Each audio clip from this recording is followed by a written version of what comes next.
Live from Pontiac Township High School, it's Indian football on the air. On the Eye on Central Illinois, part of the Cass and Media High School Sports Network, presented by Brandt Professional Agriculture and the fine folks at the Bank of Pontiac. Along with Jake Green, I'm Tim Scott. Welcome to the home opener of Indian football. And Indian football brought to you by Bob and Ringo's Grill and Smokehouse, Graymont Co-op, RE Dynamics Real Estate, Driscoll Motors, Lyon Sullivan Realty, Marlon Iltz, your country financial agent, Cypress Creeks Renewable, Andy Bowman, DeKalb dealer, Greg Kurtenball, your State Farm insurance agent here in Pontiac, State Bank of Graymont, Streeter O&I's Credit Union, Kelly Electric, DPI Plumbing, Heating and Cooling, Stoller International, Victory Lanes and Slammer Grill in Dwight, GHX by Golden Harvest, Cade Hill, your local dealer, and the fine friends of Indian football, Milford Hunter at the Potter Agency, and JMSA Trucking. Thank you much, folks, and the sponsors. All right, Jake, home opener. A rough start for both of these schools, and Pontiac Rantoul. On paper, it should be a pretty good matchup. Yeah, no doubt. Everyone from Pontiac's kind of looking at this game as if Pontiac's going to win the game this year, it's going to be this one. And I think all games are winnable to an extent, right? But definitely no doubt. Rantoul is a team that the Pontiac Indians should have a good contest with here tonight. And, man, I'm excited for it. We're back at Williamson Field.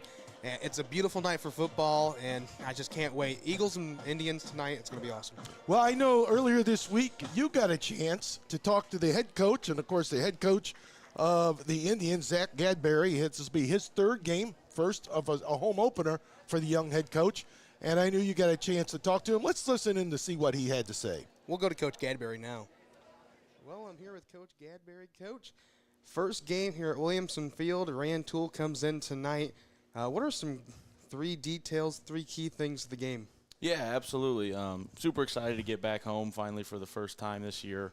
The field looks great. Crew did an awesome job getting this thing ready to go. So, three big points for us, I think, would be limiting mistakes. We ran into that problem last week against a good Prairie Central team, and when you make the mistakes, the amount of mistakes that we did against a good football team, that margin for error kind of tightens down. So limiting mistakes early on and throughout our four quarters here tonight would be important.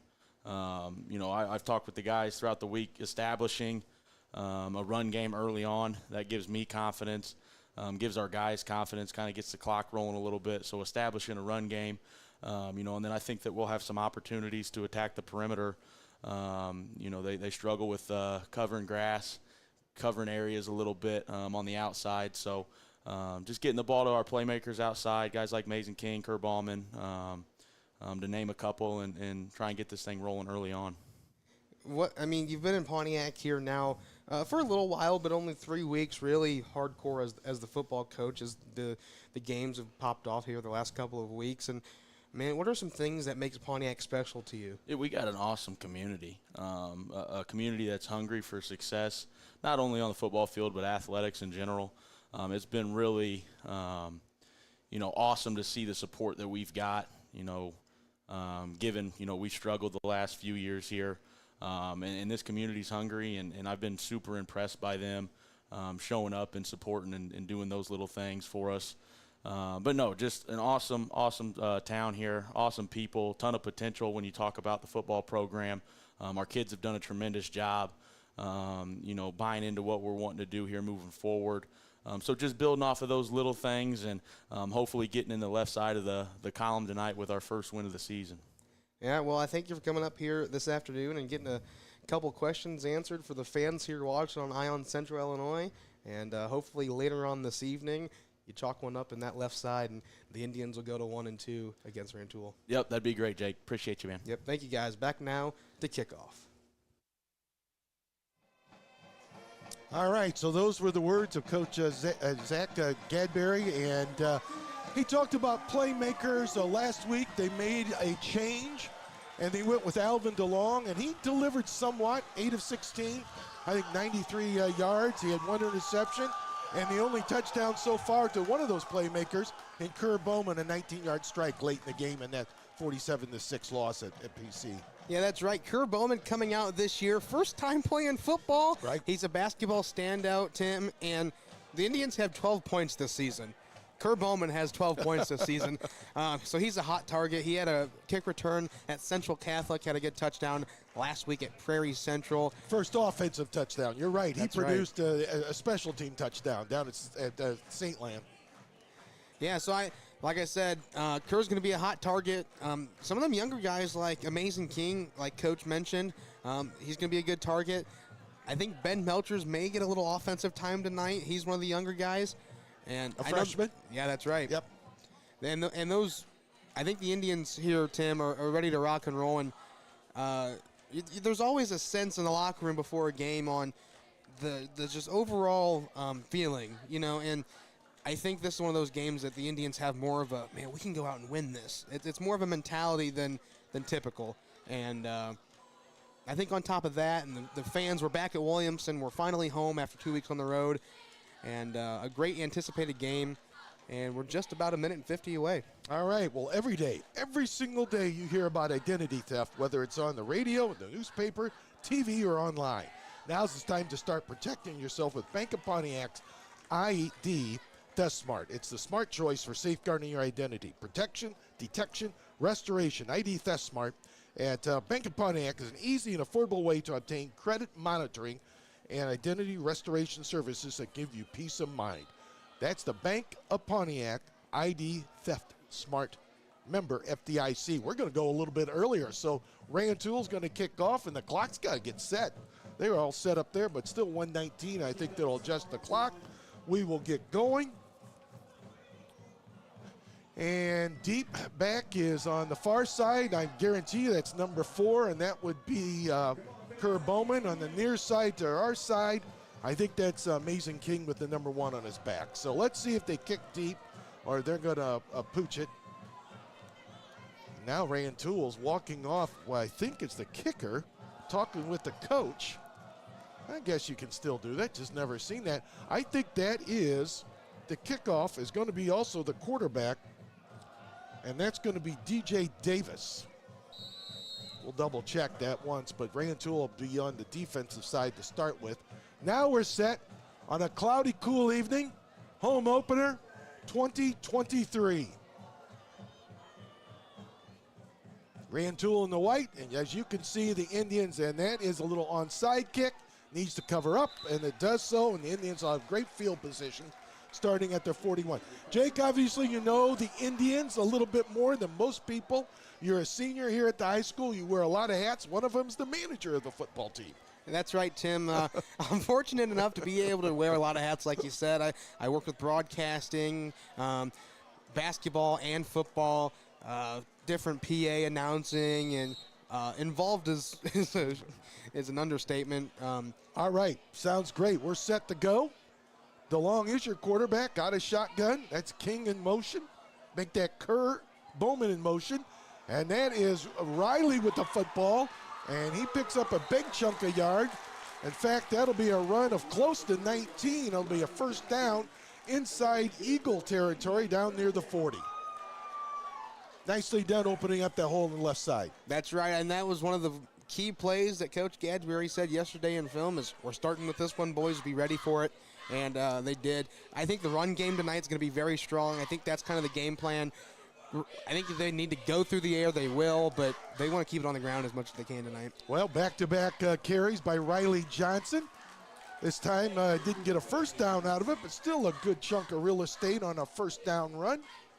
You always love to set up second and shorts, third and shorts. Much easier to convert. So they're going to give him a nice pickup. I didn't think it was 8. Yep, let's mark it back at a 6-yard carry. Rantoul might have jumped into the neutral zone. Let's see. Rantoul comes into this game, losers to Peatone, I want to say 52-3.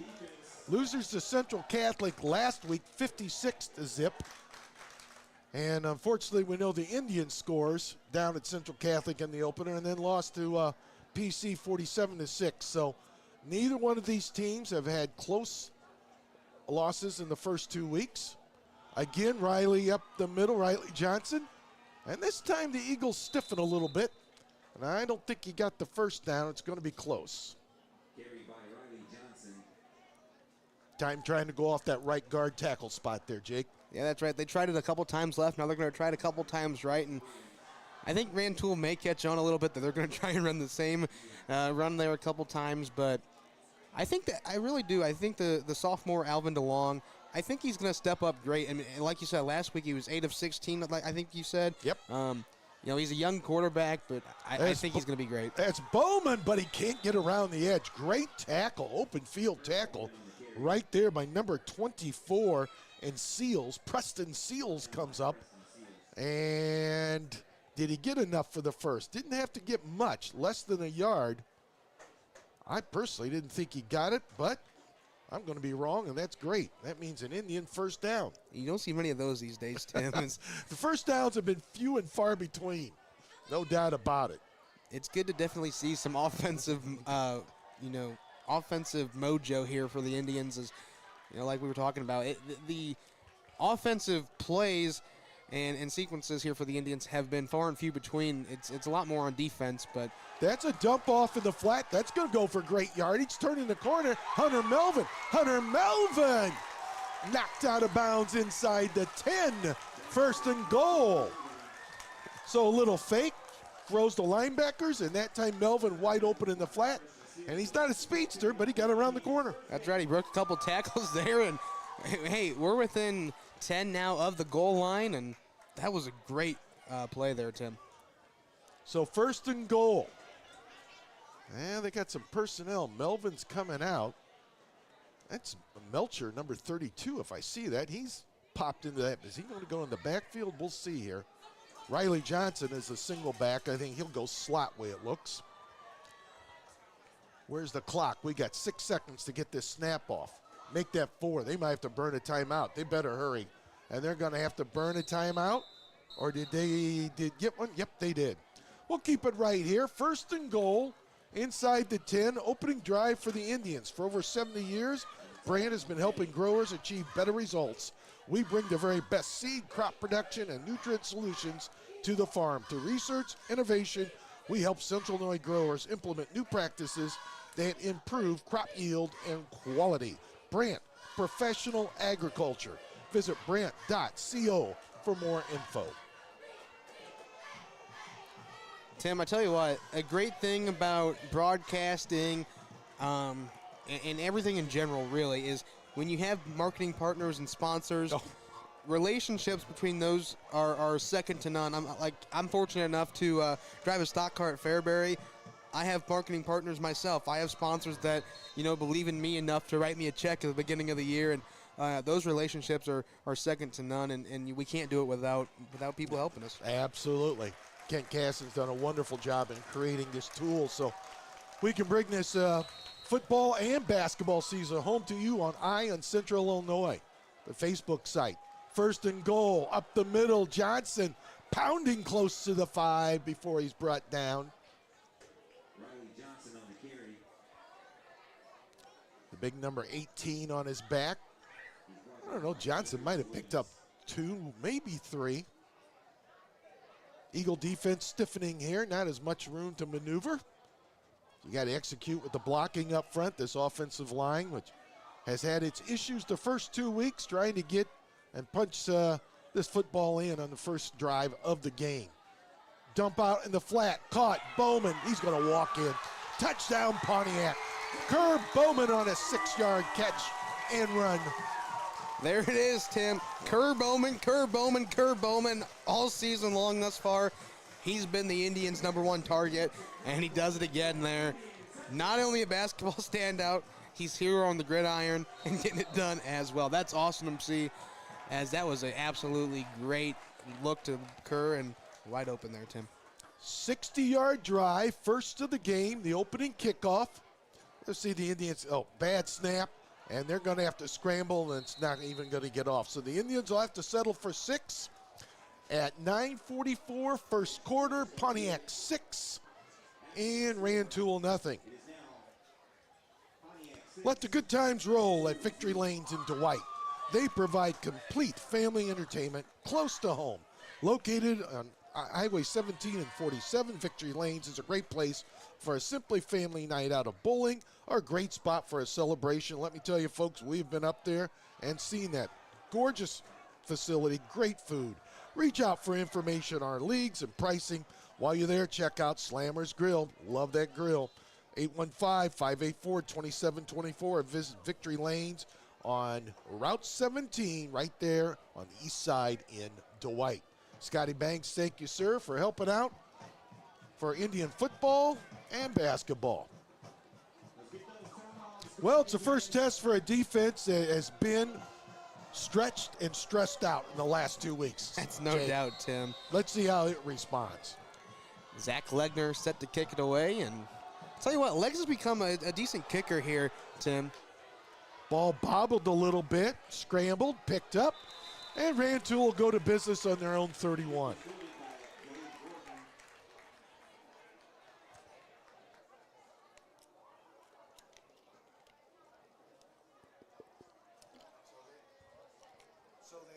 So that Indian defense that has given up 66 points in week 1, 47 in week 2.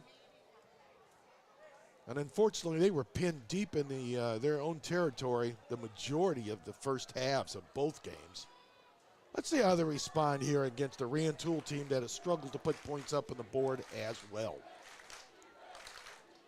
This is Davis. He'll flip it to the outside and turn in the corner. A little bit of running room. The helmet pops off. That carrier right there, that was Derek Bibbs. The hat flew off. He'll have to pop out of the lineup for a play. Picked up of 3, we'll call it. 2nd and 7.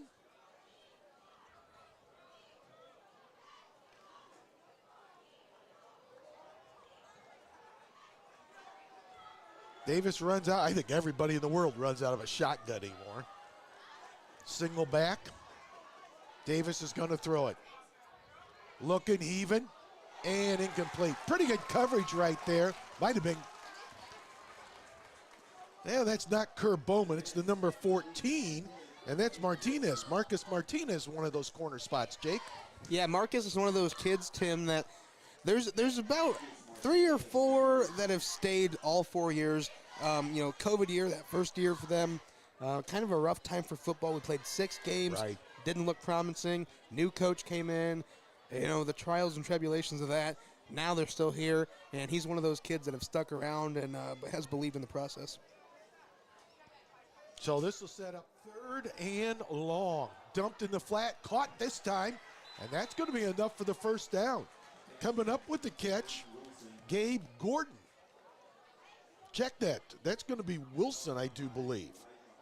Yep, that's Dayton Wilson on the catch. I stand corrected. That was just a down and out, and Indian defensive back a little too soft on coverage. And that time Davis had enough time in the pocket through a spike. 8:26 clock is running. First quarter, 7-0 Pontiac. They scored on their opening drive. Rantoul trying to answer. The Golden Eagle. To the left. And loose up the middle. Another good chunk of real estate. And this time the run there is by Hall, Tegan Hall. So Rantoul's finding a little bit of running room here in this first drive. Yeah, Tim, and one of the bad things here with the Indians, and I'll be honest, is the tackling and physicality has lacked, right? Week 1, I think it was non-existent for the most part. Last week they built. This week, you're getting there. It's a building process.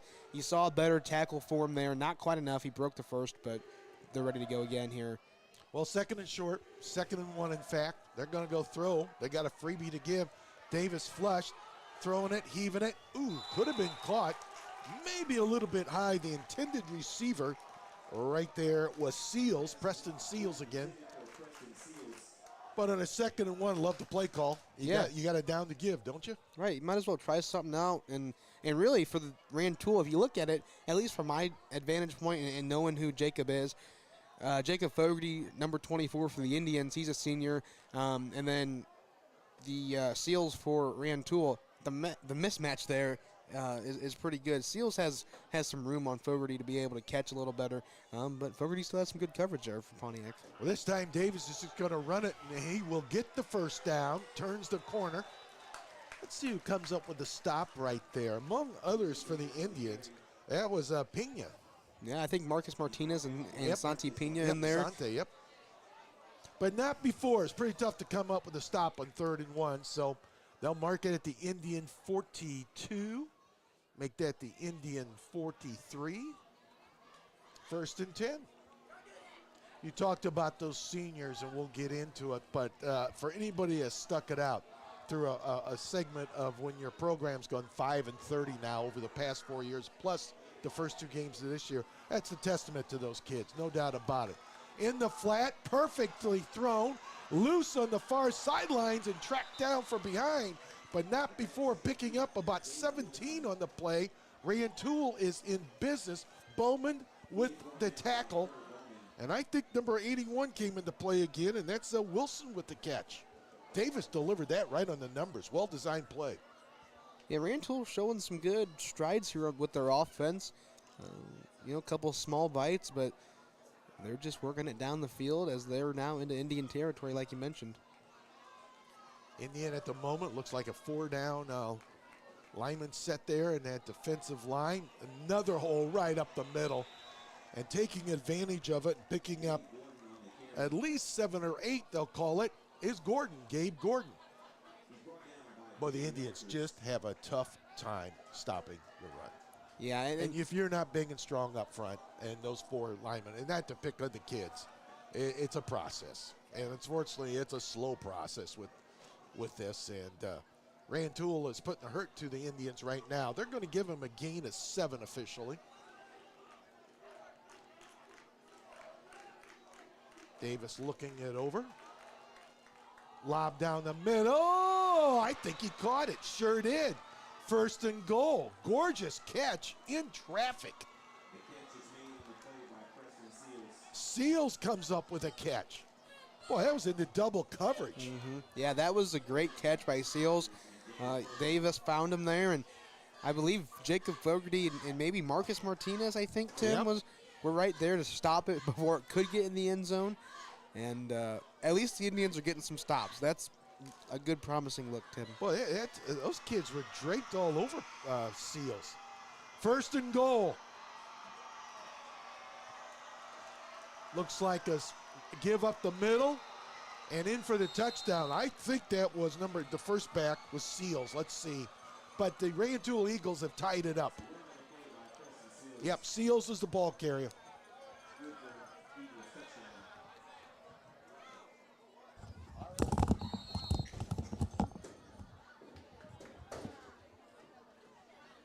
All right, right there. Seals and company, and we're tied with 5:14 to go here.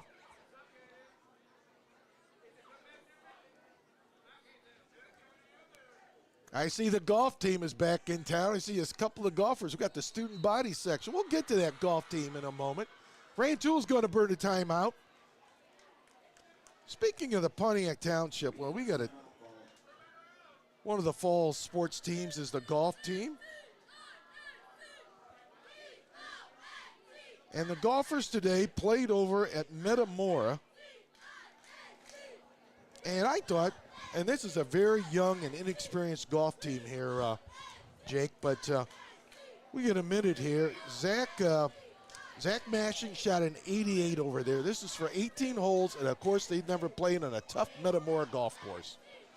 Peyton Manning shot an 86. Caden Mashing an 81. Nolan Meniga a 91. Mason Slosher checked in with a 94. A couple of 47s, and that's the best back-to-back rounds he has had all year, I know. And Aaron Verdon, thank you. He shot a 96. So, good job, boys. And they're back at it with that same invitational. They got to play at Reaver Ridge in Peoria at 8:30 tomorrow morning. They're going to go for the 2. Taylor trying to get in. Taylor cutting back. He does not get it. stopped at the half-yard line. Well, Tim, here on the near side, it's called. Oh, okay. They said they get in on the near side. Wow. Well, he must have crossed the plane then, huh? I guess so. I definitely thought the Indians stopped him there So did I. before, but So once again, congratulations to Coach Paul Ritter and his kids. It's tough competition they were playing against. I don't know how they did collectively as a team, but I know the kids are looking forward to that tough competition, and they're back over there tomorrow, so good luck to them as well. Well, in the meantime, it's 8-6. Rantoul takes the lead. Neither defense can come up with a stop.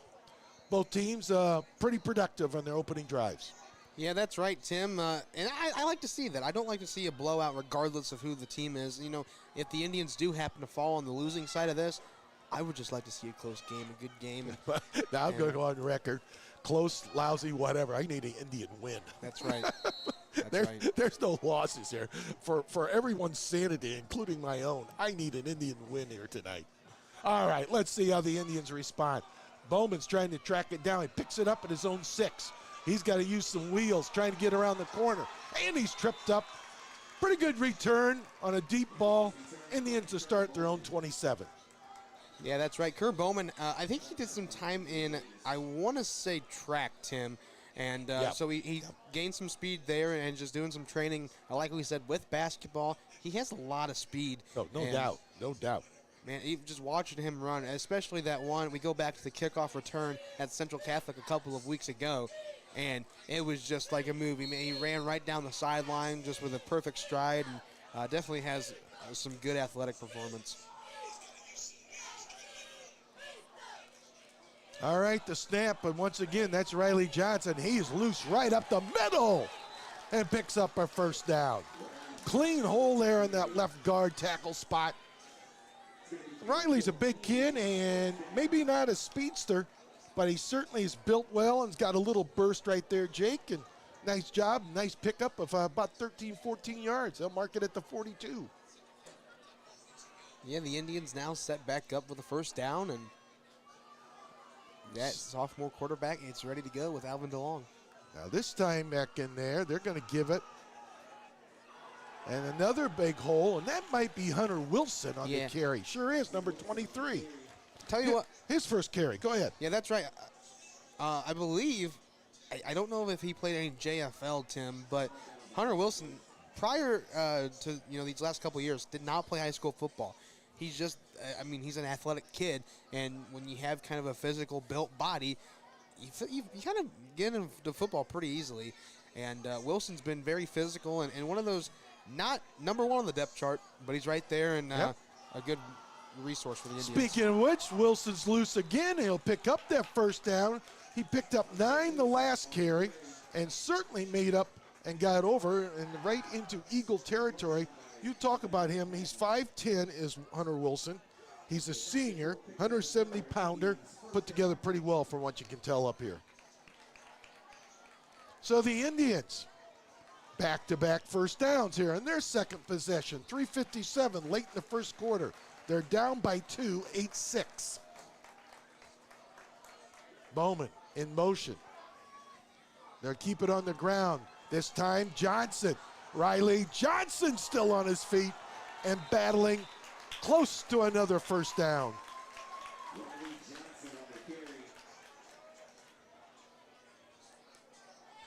That little inside run, That is Tim, enough for a first down. Go ahead. That little inside run, Tim, that can break outside has been awesome for the Indians. I don't know how many times they've ran it. I wish I kept track. But it's been a repeated play so far in this one, and it's worked pretty well. And majority of the time it's been to the left side there. All right, let's see what they got. They've kept it on the ground. They'll continue, and this time they're going to go to the right side. Another gaping hole for Riley Johnson.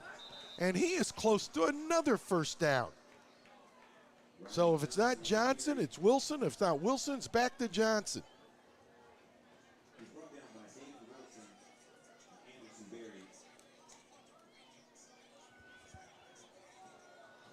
They will give him, well, they're going to give him about 9.5. So this is second down and less than a foot way it looks on the far side here. Yeah, that's definitely really close down markers there. Let's see if Alvin DeLong will go up top. You got it down to waist and try to hook up with Bowman. Nope, they're going to keep it on the ground, and they will get that first down. I think that was Wilson with the carry. Yeah, Tim, it was Hunter Wilson back there again. Between him and Riley Johnson, they have some pretty good backs. Yep. Yeah, their inability to not run the football the first 2 weeks wasn't because of maybe talent and the lack of running the football. It's opening holes up for people. And that's where the line has really, really struggled against better competition. Certainly known coming in to the campaign by the coaching staff, I'm sure. And unfortunately, it's come to fruition for the first 2 weeks. Rantoul, a rare time they've been in the backfield trying to catch a number. Who came up with that tackle? Wilson on the carry, and he actually lost one, maybe even two. That'll set up 2nd and 12. 2:13 clock running here in the first quarter. Again, Rantoul has taken an 8-6 lead. The Indians drove the length of the field in their first possession and scored, missed the extra point. Rantoul came back, tried for a 2-point conversion after they scored, and they did convert. Up the middle, this time some running room. Still on his feet and being pushed back, but this is going to set up 3rd and still relatively long inside the 20 of the Eagles. Yeah, that was Hunter Wilson once again, Tim. And you know, now, Tim, do you look maybe through the air this time because you're down in your own, or in the Eagles' end? You're pretty close there to the end zone. Do you try maybe going through the air? Well, I would assume you're 4-down territory. There's no doubt about that. I don't think the field goal kicking element even comes into play for the Indians this campaign. They're going to throw it. There's a screen. Bowman's loose. Bowman turning the corner. Bowman inside the 5, knocked down near the marker. No, he's inside the marker. That's 1st and goal. Excellent catch and run on the one-man screen. King was out there, I believe, and threw the key block that got Bowman around the corner. Yeah, Tim, looks like they end up down there about the maybe 2 or 3 yard line, somewhere in that realm. And that was a good catch through the air, like you said, the one-man screen. And DeLong hit him in stride, and King threw the block. Not enough white shirts out there. This time Wilson up the middle. Wilson, touchdown. So the Indians in back-to-back possessions retake the lead. We'll give it a 3-yard touchdown run by Hunter Wilson. They got to go for 2, no doubt about it here. I think they'll probably put their kicking game in the back pocket and go for 2 for the rest of the night, don't you think? Yeah, I mean, I think in practice the kicking looked okay. Maybe we could do it and you get in the game and have a bad snap. And Stuff happens with kicking games, let me tell you. The Indians, I think I've seen one successful kick here in my career. Caught! Extra points good. DeLong to Bowman. It's Kerr Bowman's show. He's come up with a couple big catches, 1 for 6, 1 for 2. And the Indians up 14-8, 1 minute to go. Help your teen or tween take your first step towards financial freedom with an early start checking from SoulQ. They can show their team spirit with a Pontiac Indians debit card handed to them the very same day. But that's not all. They have a whole suite of checking products that are sure to make the crowd go wild. Fresh start checking for those getting back on their feet. Senior checking that comes with 2 boxes of free checks. And senior checking and high yield checking. Stop into any SoulQ branch today and join the family. All checking subject to credit approval. Federally insured by the NCUA. Thank you, SoulQ, for helping us out. All right, as I mentioned, we got exactly 60 seconds. Hope you're enjoying the broadcast tonight. Got a very deep kick, fumbled, loose, and having to fall on it is the Eagle.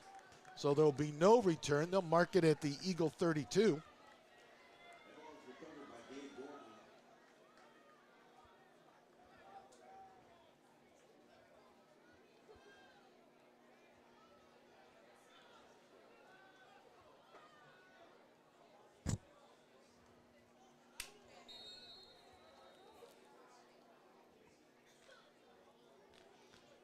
So the Indians, first time they went to the defense, Rantoul ran it, drove it down the length of the field, and converted.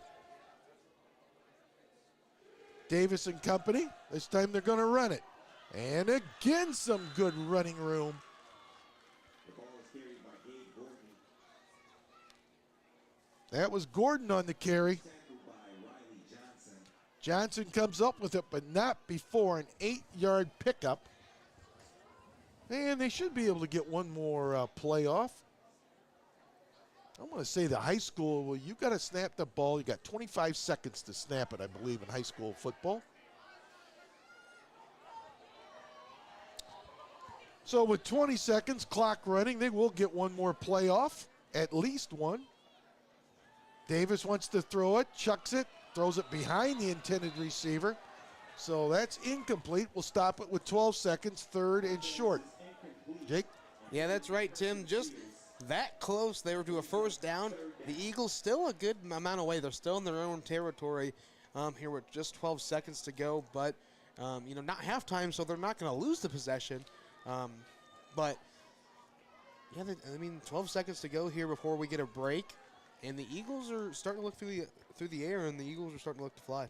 All right, let's see if the Indian defense come up with a 3 and out.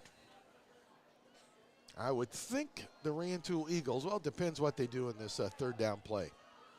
They're going to throw it in the flat. Open this time is going to pick up a first down and might go for more.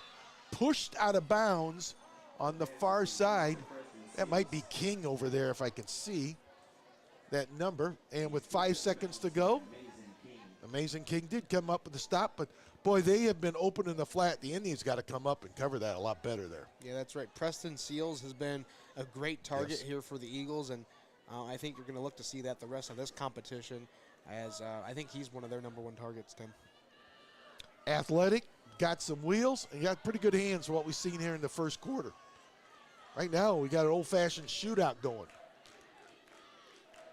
What probably will be the final play. They're going to run it this time, and the Indians trying to turn it back and do a much better job. And actually, it's going to be a 1-yard loss, and we've come to the end of one. At the end of one, Pontiac 14, Rantoul 8. We'll be back with the second quarter after this. A favorite 4-letter word for Terry Sullivan, Alliance Sullivan Realty, is sold.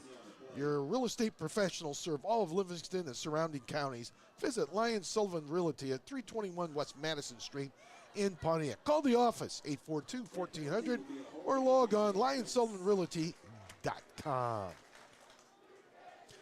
Well, you ready for another great year in Pontiac? Well, Cypress Creek Renewables would like to give a huge shout out to all the hardworking students and staff members at PTHS who are ready to make this year the best it can be. Best of luck this season with all the staff crew at Cypress Creek who will be cheering you on along the way. Cypress Creek Renewables, powering a sustainable future one project at a time. Well, we got a moment here. We got a special guest here, and we're going to work a little Indian golf in the play-by-play here. First of all, started the second quarter, Indians up 14-8, and the Indian golf coach, Coach Paul Ritter, is going to join us. So, Coach, congratulations. Pretty good day, I would say, over there, wasn't it? We had an amazing day, so. right? And this is so surreal because it brings back a lot of memories about 200 years ago when I sat out here and did this too. I was just thinking about I was walking in here before the crowd, everybody showed up. I got here early, and all of a sudden I was wondering how the golf team, and then my grandson Mason shot me all the scores and filled me in. I go, boy, that's a pretty good day. Let's get Coach Ritter on here. And I go, geez, Coach has been here forever. You're an assistant football coach in the Peterson era. Yeah. And I know you wore a lot of hats and continue to do so at the high school. You know, it's been so exciting. I've really, if people knew what I got to do for a living, they would be taking my job away from me. It is so amazing to have spent my career here and, you know, to be a part of not only our school and our school community, but also to be in our athletic programs. I had the great fortune of being a part of the football program here, and so much energy and fun, and the number of my former players that I like I said, I'm truly blessed. I get to still spend a lot of time and keep in their lives, and they choose to keep me in theirs, you know. As you folks can see, I'm with Paul Ritter, the head coach of the Indian Golf boys team, and the Indians came up with a big sack. Rantoul's forced to call a timeout. Coach, solid day for a young and inexperienced golf team, but a team that's growing. Yeah, you know, here's the thing. This is our best performance that we've had in 2 years. And you look at, we're in this huge tournament, right? There's 28 teams. Is that how many teams They're are from all over the state of Illinois, and I believe there's 2 teams from Indiana. And so now all of a sudden you go, okay, we're breaking it up at Metamora Fields and then over at also Weaver Ridge, right? And so we started at Metamora Fields today, and the conditions were cool, breezy, 28-mile-an-hour winds. You can imagine what a 28-mile-an-hour wind in your face does to a golf ball, right? Yes, I do. and so the excitement that these kids had, and I was just talking to Marty Heller earlier, and as I was talking to him, I said, you know, here's the excitement. So our bus on the way home from Metamora was electric, right? Okay. And I didn't even turn around and say, boys, hey, you need to be quiet, because I was just enjoying. Go ahead. Right now, this is the start of the second quarter. They had to replay a play, so this is second and forever. Incomplete. Go ahead, Coach. Third and long for the Rantoul offense. Yeah, that pass. I mean, he was trying to hit 81 there, and the thing that I think about is I've always said this: you got to catch the ball and then run, right? So that's a pretty good call. I'm drawing right there. back out of my bag there, but you know our boys. To think about that, Aaron Verdon and Peyton Von Holten and Zach Mashing and Nolan Meninga and Caden Mashing and Mason Schlosser. You know, we think about these kids, and they're out there competing, and in 2 years haven't had this kind of a performance. And Yep, good job of the Indian defense, Yeah, that putting was pressure great. on Davis, the quarterback. That's going to set up fourth down, and the Rantoul Eagles will have to punt. Nice job by the Indian that was defense, come up super. with the stop. Yeah, that was a great Go ahead, stop there. Go ahead, Coach. So, recognizing those kids. You know, they put together individual rounds that when they learn how to add, what I mean by that is what we have in our sport is if you can put together 4 scores somewhere in the 80s, you have a chance to get into the state series and the state tournament, right? And, you know, the first thing I said was, boys, add up 4 80s and tell me what you get. And so they started doing some math, and I would like to point out they did not use their phones. Well, that's good. What did we get there? Well, the punt comes down there, and the Indians are in pretty good field position. I'd take that field position. Yep, with 11:41, 14-8. Let's see if Pontiac can extend their lead. Go ahead, Coach. Yeah, so as we're over there, you know, as they kept going through the rounds, you know, we started out cold, and then all of a sudden they started turning on, and next thing you know, each of them, Coach, I think I can get us a par here, or I think I can get us a birdie, and I kept going back going, boys, pars are good. Don't worry about the birdies, you know. And lo and behold, they started putting them together. Now, I'm not going to lie. I mean, Metamora Fields is a treacherous course. When I heard they were going there and then Weaver Ridge, I'm envisioning triple digits, quite frankly. And that it's a testament to the kids. Intended receiver Bowman right there. That'll set up 2nd and 10. And you got 2 seniors, you got 2 juniors, and 2 sophomores on your squad of the top 6 at the moment. Yeah, I'm pretty sure the guy who designed that course does not like golfers, right? I've never played there. I've heard it is tough. It's long. It's as long can be. You know, you've got a 600-plus yard par 5 on the back, and then when they play it from the tips, or actually hole 6 on the front, Loose up the middle, and he picks Not up bad. Yep. not bad. Some positive yards. That might be, that's DeLong, quarterback keeper. Alvin DeLong, first carry of the night. Biggest thing, the hardest thing to account for is a running quarterback, you know. I remember Coach Young always going, Coach, here's the deal. We gotta account for that quarterback. Back in those days, there was a lot of talent, starting with some quarterbacks, running backs, and wideouts in the Indians. But that's another thought for another time. Second and 8. Go ahead, Coach. But you know, the exciting thing was as we kept going through the lineup, the boys were like, "How's Peyton doing? How's Bowman's loose? Oh yes, Bowman picks up a first down. Right on. The athletic number 4 right there comes through again for the Indians. That's so awesome. That's exciting. Yes, it is. So you know, you think about when they started like, "Hey, how's Kate? How's Zach doing? How's Mason doing?" And you know, it's one of those things. I gotta tell you this. So Aaron Verdon, he's on hole 15 or 14, and hold on here. Oh, right on. Jump off sides. Yeah. Yep, that was a jump off side there. We'll take that. Yep. So that becomes first and 5. Anyhow, Aaron's on the green, just off the green, about an inch, and he grabs his pitching wedge, and I go, "What are you doing?"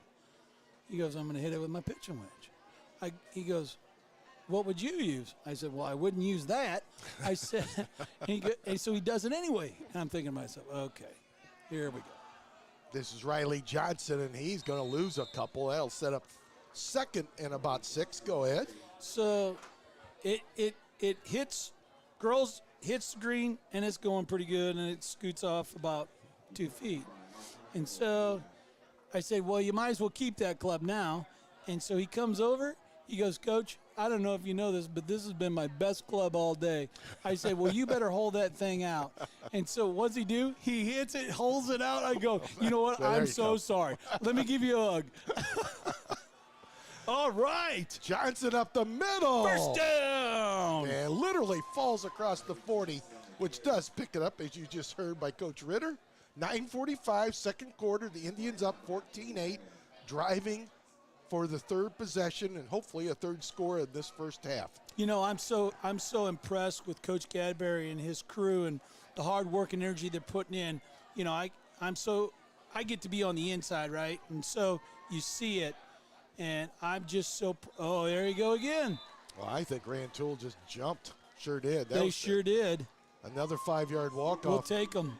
Take it. We'll take it. Well, Coach, once again, you played today at 1. Got obviously just back in town not that long ago. Yeah. I saw some of your golf members. Hopefully they got curfews. They need to get home and get some rest. So we had that conversation. We did. I'm sure you did.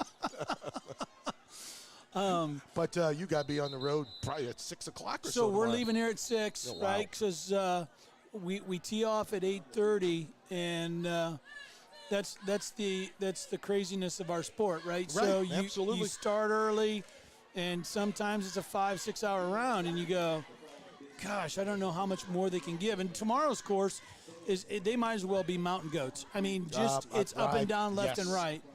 And I said, boys, hey, we need our rest. We need to get our. They're like, Coach, we got to go to the cheering section. We got to go to the student section. I go, all right, well, I understand.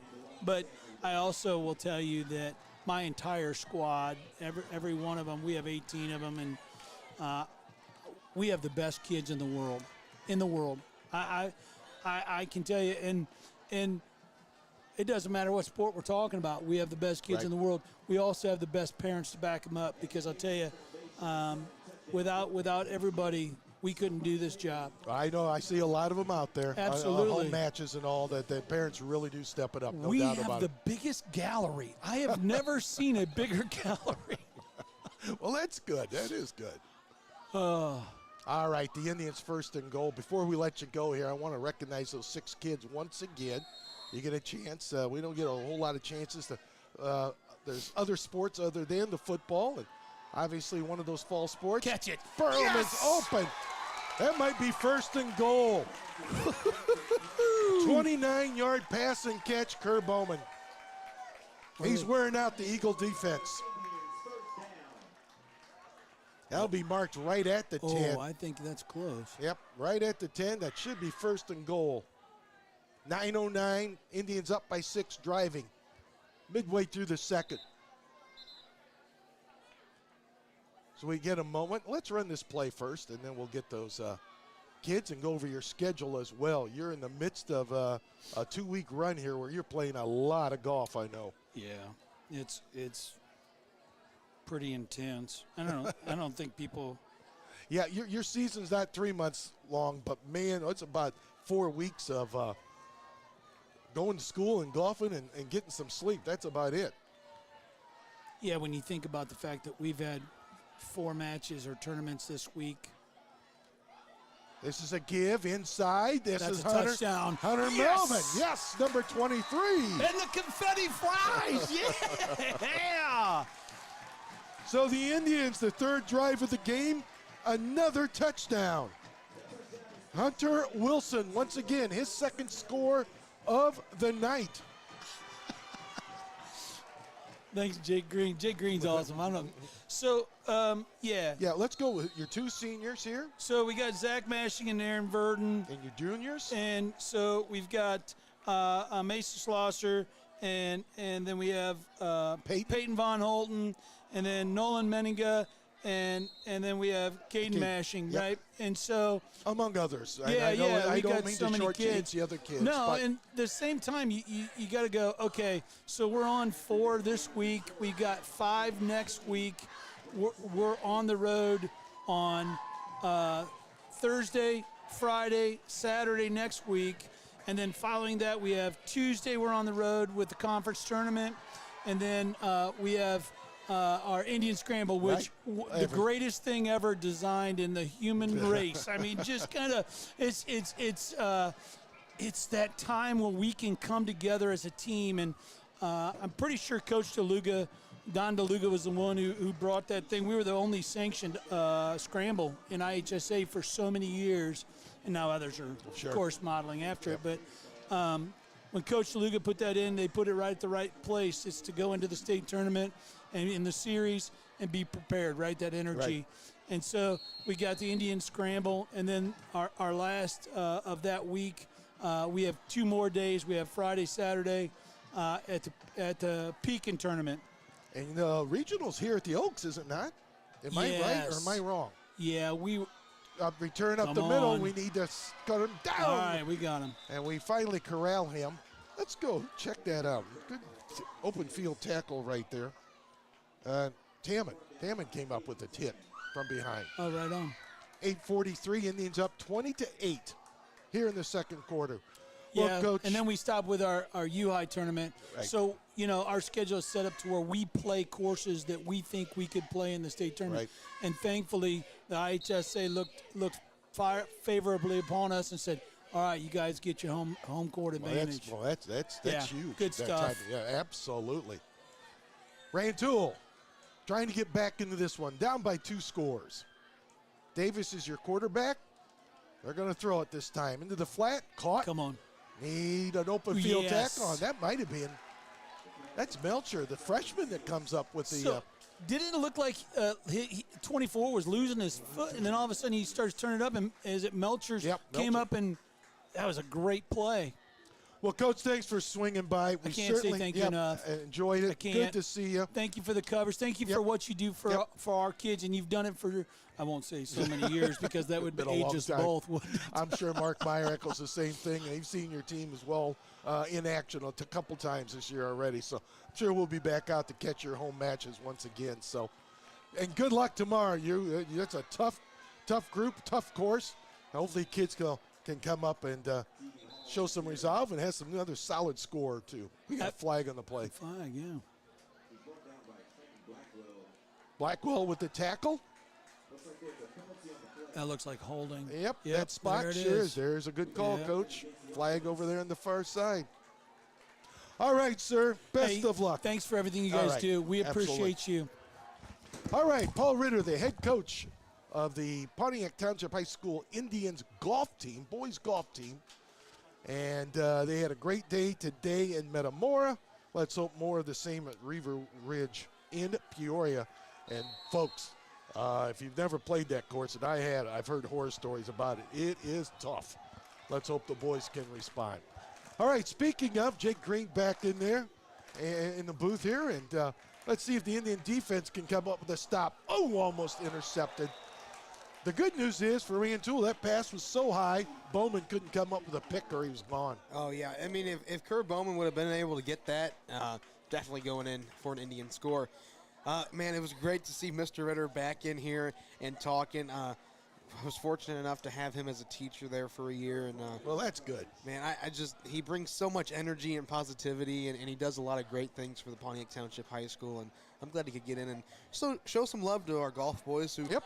That's one of those sports that's kind of underrepresented, Tim. Well, no doubt about it, and it's try to cover it. And I know we got volleyball going on, and I don't want to shortchange anybody. I want to say cross country. I know is in play. Oh, great hit and stuff right there. Is that Melcher again? Sure is. Folks, number 32 is Ben Melcher. He's 5'11", and he's a freshman. And by little leaps and bounds, you can see some growth and development out of some of these kids, and Melcher's the first one. Boy, you talk about a freshman having to start in the varsity level, and you start at Central Catholic and at PC, that could be overwhelming. Right there, and Melcher read it and stuffed him. All right, I got fourth down. Are they going to go? Oh, they're going. I would assume they're going to punt the way it looks. They just have a short formation. They do, and shanks it. And the Indians are going to have great field position at the Eagle 35. That might be a net punt of 3 yards. Yeah, that was right in front of us. I wonder if that just came off the foot wrong, Tim, but yeah, that did not land very well for the Eagles. That came off, and one of our linemen was able to try and field that here. That looks like one of my 7-iron shank shots, quite frankly. Kelly Electric of Pontiac says, going Indians, and congrats on other sports campaign. Kelly Electric always supporting the community and activities such as the PTHS athletics. They work hard to get the job done right the first time at Kelly Electric. Wiring Central Illinois for more than 40 years. Mark and Brian and the gang, we appreciate it very much. Well, that's just a give up the middle. Let's see who moves the pile the farthest. And the Indians picked up great yardage on that first down run. You know, another note to make, Tim, offensive lineman and linebacker number 63, Jackson Crawford's 5'7", he's 190, and Jackson, typically a wrestler, played a little bit of JFL, but decided to come out very kind of late for football, but jumped in right away, and he's been a great asset to that starting line. Riley Johnson's loose. Johnson's trying to get into the end zone, just short of the goal line. Johnson on back-to-back carries. Boy, a lot of heroes tonight in this first half offensively. Obviously, Kerr Bowman and DeLong have connected. You got the running back tandem of Riley Johnson and Hunter Melvin. Melvin has scored twice. Johnson almost got into the end zone. Yeah, like you said, Tim, you got Johnson, Bowman, Wilson. The Indians are sharing the ball pretty well tonight, and they're getting on the board as well. Well, they're knocking at the door. 4 trips. Can they get 4 touchdowns? Not on this time. I think that's Hunter Wilson, and tried to sidestep and danced a little at the hole and paid the price, didn't he? Yeah, the Eagles were right there to stop the run getting any farther. Ball spotted, I believe, down there, Tim, on the 2. Well, they certainly got 3 knocks at it again. I wanted to say, I wonder if they were going to try to get the ball to Riley Johnson, but right now he's on the sideline. That is Hunter Melvin in the backfield. Hunter Wilson, I should be. Hunter Wilson gets the ball and gets close to the goal line, but they're going to mark him at the 1. 3rd and goal from the 1. You know, I wonder, excuse me, I wonder now, Tim, you've seen the right side go a lot here, the close side of your screen. Maybe you look to Amazing King or Kerr Bowman on that far side, but it looks like they're going to change up the formation a little bit here. Well, that's Hunter Wilson in the background, number 23. He gets it again. No, he doesn't. The fake to him. Wide open is Hunter Melvin, and it's a touchdown for Pontiac. Well-conceived play on the fake and the pass and catch of 1 yard. Yeah, that was great. And like I kind of mentioned, they were used to a run. I think they kind of prepared for it. You line up, what was that, 3 or 4 receivers there on Yep. the right side. One of them's probably going to have a decent chance. It was Hunter Melvin, and Melvin's one of those guys that stuck it out for 4 years here. 26-8 is your score. 4:56 before halftime. And the dump off, same play, same result. Hunter Melvin on the catch in the flat, and he walks in for another 2.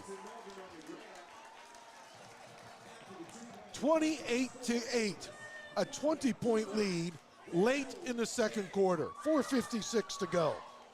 Do you have a plumbing, heating, or cooling emergency? Give DPI Plumbing, Heating, and Cooling a call, and they'll be on their way. DPI is a licensed, local, family-owned, and operated business serving the plumbing and HVAC needs of Pontiac, Fairbury, Streeter, and the surrounding Livingston County area.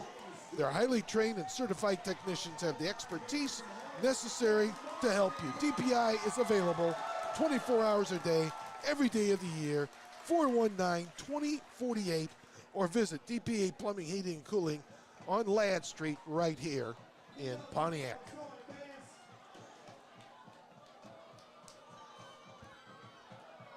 Well, both teams struggling the first 2 weeks, and on the home opener, the orange and blue taking advantage. And the offense is really executing against a Rantoul Eagle defense that has a tough time slowing people down. Up back, the Eagles pick it up, dancing for a little bit, and brought down on the far side. Wilson on the return. Let's see what the Eagles to do. Last 2 times, Indian defense have stiffened and have come up with a couple big plays. Yeah, Tim, the Indian defense has been looking fairly good here thus far, holding Rantoul to just 8 points. And compared to their last couple outings, the Indians are doing quite well. You know, if the Eagles didn't have that quick run there early, this is a shutout, but the Eagles just had a little bit of momentum early on in this one as they're set to do it again from deep in their own territory. Davis is your quarterback. Wants to throw, fakes it once, looking in the flat, almost picked off over there. The intended receiver, number 14 for the Eagles, and that was Dunner. And that might have been, for the Indians, might have been Martinez again battling for that interception. Yeah, it was, Tim. Marcus Martinez back there. And, you know, I wonder if it didn't even hit Martinez when he went up to go. It almost looked like it deflected off maybe his arms as the ball came down to the ground. So that'll stop the clock on the first and 10 incompletion, 2nd and 10. Draw play up the middle, some running room before being buffaloed down, literally. And for the Rantoul Eagle, that was Hall on the carry. Good stop up front there by that interior defense of the Indians on that particular play. Yeah, Tim, I think Santi Pena was the roadblock there for the Indians. It looked like he was the last one to get up from the pile, but nonetheless, that close side of your screen line, definitely the stop there for the Indians.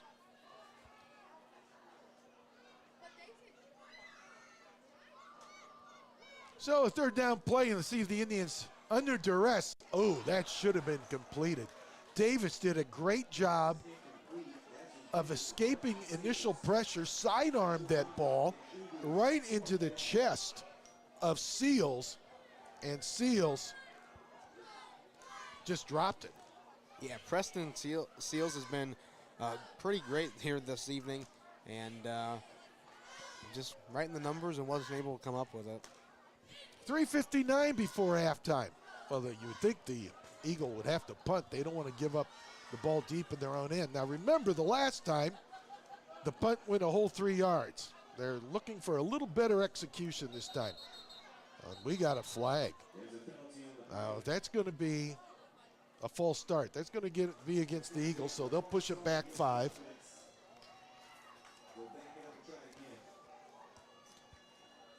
RE Dynamics is a full-service real estate office out of Pontiac with over 35 years combined experience. David Wayman, Ryan Rich, Donna Sartoris provide the best service in every area of clients' needs. Buying or selling a home, commercial, or investment properties, or simply providing a free market analysis on your home. They not only serve the local communities, they live in the local communities. Fair Catch is called, and Bowman comes up with it. They support and live in those communities as well. Give David, Ryan, and Donna a call, 815-844-HOME today, 815-844-HOME. All right, plenty of time. The way the Indians have been moving the football here in the first half, 3:49. Well, 4 for 4 on drives that have converted into 6 points each. Let's see if they can make it an even 5 for 5 here. Yeah, to your point, Tim, the Indian offense has been running a great and quick sequence, and 3:49, plenty of time for Pontiac to get back down into the end zone. DeLong is your quarterback. DeLong keeps it, dumps it in the flat. Hunter Melvin, who just scored a touchdown on this play. This time he's loose, and he's going to pick up 9.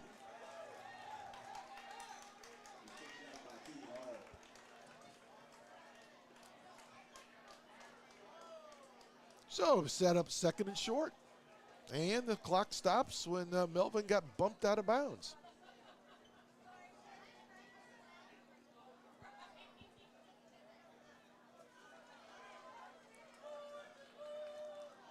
Alvin DeLong, your sophomore quarterback, the number 7. Takes the snap. He's going to keep it this time, trying to get around the corner and does so, still on his feet. And he'll pick up about 8 on the play. It'll set up a first down. They'll move the chains. Yeah, that's right. They have the trips left there for a look. Definitely a good passing look there for the Indians, but DeLong kept it and just turned the corner for a Indian first down, as they're going to look just on this side here of the 30, Tim. Yep, they're going to mark it at we'll call it the 33. Clean snap. Bowman open in the flat, trying to use his skills. Beats one defender. And Kerr does the smart thing, saves a little punishment to his body, and steps out of bounds, pickup of 8. Yeah, there was a flock of Eagles right there and ready for Bowman. No orange jerseys in sight, and I think it was probably pretty good. Like you said, Kerr got out of bounds there. You know, sometimes you got to use your head, and they'll take on 4 or 5 tacklers there. Save it for another time. This time Bowman's going to be in the slot over there on the far side. Still plenty of time, 3:01. And this is Riley Johnson, who does a little spin move and picks up the first down. The big guy spun it at 20 and gained an additional 4.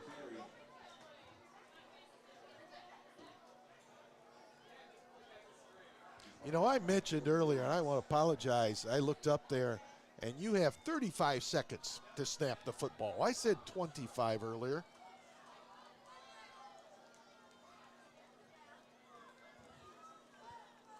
The give, Johnson once again lumbering up the middle. And he's going to be inside the 10. They'll mark it at the 9, set up second and short, 2:31. Clock running here, second quarter. Indians up 28-8.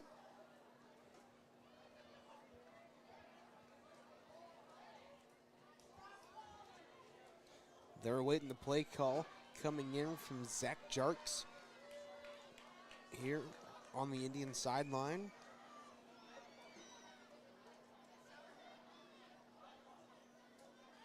This time DeLong dumps it off into the flat. Open is Melvin. Turns upfield.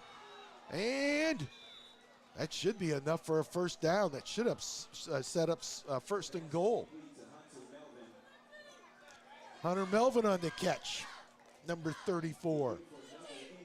Boy, they've used that a lot the last couple drives, using Melvin in that little dump out. Yeah, Tim, you're at the point now in the game where you still need to secure it and put it away, but you're more open to being able to try new things and different plays. So you want to see what they look like in real game competition. and you have a little bit of wiggle room here to be able to do so. That time, ball's out. Ball is out. This would be the first turnover of the ball game. The Indians say they've recovered. Yeah, I want to say, Tim, from Indeed Orange. they have. Yep. That time, that was discombobulated from the start. Bad snap, and DeLong was running for his life, and then he coughed it up. We got an eagle down on the field. You finally have your dream home. Now you need the right insurance to protect it, because when it comes time to file a claim, you don't want any surprises. Talk to a Country Financial rep like Marlon Iltz to find out if you have the right protection. He can help you understand your options and select coverage to meet your needs. Call Marlon today at 815-842-1376. Home insurance policies issued by Country Mutual Insurance Company, Country Casualty Insurance Company, or Country Preferred Insurance Company, Bloomington, Illinois.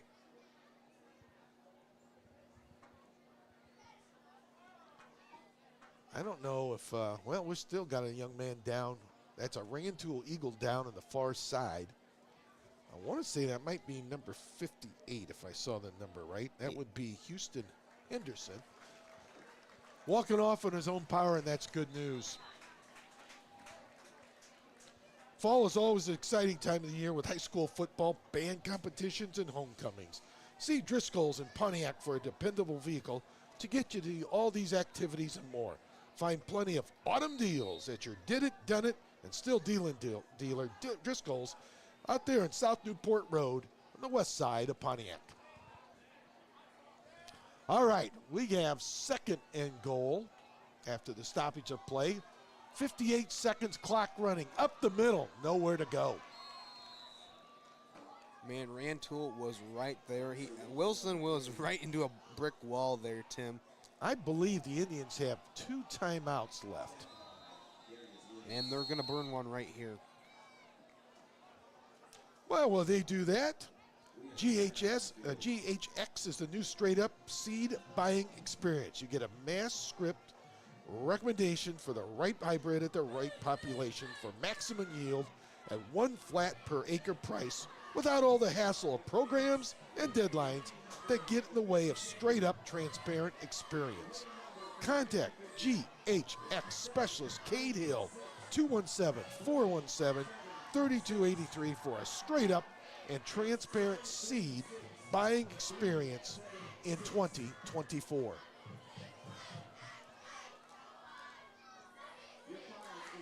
Well, it's been all Pontiac in this one. Yeah, no doubt, Tim.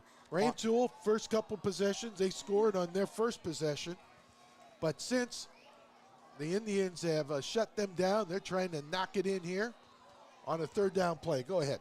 Yeah, no, like you said, Tim, Indians have come out great here in this one, and it's been all Pontiac, which is a nice change of pace from what we are used to seeing. Kurt Bowman back to the end zone, touchdown. Lobbed over the defender, perfectly placed by DeLong, and Kerr Bowman scores again. I wish we could turn the clocks back a little bit and tell Kurt Bowman, please play football. You would be surprised what the results would be. Fortunately, he came out this year. Man, he is just an absolute vital asset to this Indians offense. Well, to Alvin DeLong's credit, he waited till Bowman cleared the defenders and went over the top, deep and back in of the end zone. They're going to run it. Nope. Dump off. Melvin to get in. Not this time. Finally, Rantoul got smart and decided to cover number 34. And Pontiac's going to have to stick with the 6 on that. 36 seconds to go before halftime. 34-6. 34-8, beg your pardon, is the score. State Farm agent Greg Kurtenball, proud to be part of the Pontiac community. Stop in and see him at his new location right across from the Pontiac Post Office, downtown Pontiac. Remember, like a good neighbor, State Farm is there.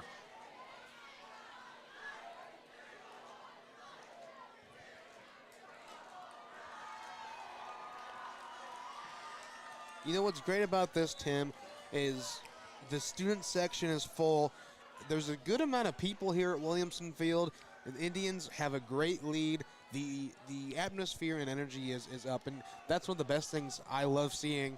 Working with basketball, working for broadcasting, for volleyball, I'm in the gym a lot. I've been in the gym when it's very dead. There's not a lot of people, and I've been in packed gyms like the Prairie Central Pontiac sectional game. And when you have a crowd and when you have an atmosphere, that makes a game completely different. And it's just great to have the students' support here, no matter what maybe the rest of the season brings or what the beginning of the season brought. A point well taken. As the ball was bouncing around like a ping pong ball out there, but Rantoul finally covered it up. I don't know if they're going to try to do anything or just take a knee and go back and regroup. But to your comments, yeah, the student section is big. There's a solid the stadium on our near side, the renovated stadium out here at Williamson. We haven't even mentioned about the new track. We will here in a moment, but good turnout and a lot of people standing on the fence line and up to the north side of the end zone. All right, they're going to throw. Davis heaves it, and it is picked off. Now we got a flag down. That might be defensive pass interference. But at the moment, the pick by number 14 and Marcus Martinez. But let's see what the flag is about first. Looks like the call may be holding, and I think they're looking at the Indians. There definitely was a little bit of extra contact there, I think, Yep, Tim. you correct, hold. And that might have been against Martinez. And that means before the pass was up in the air, or it would have been pass interference. Any event, Rantoul gets life with 25 seconds to go here before halftime intermission. Speaking of which, I don't know if we could pick it up on our camera of the game that you're watching, but the field itself has not been renovated, but the entire track was ripped up this summer and widened.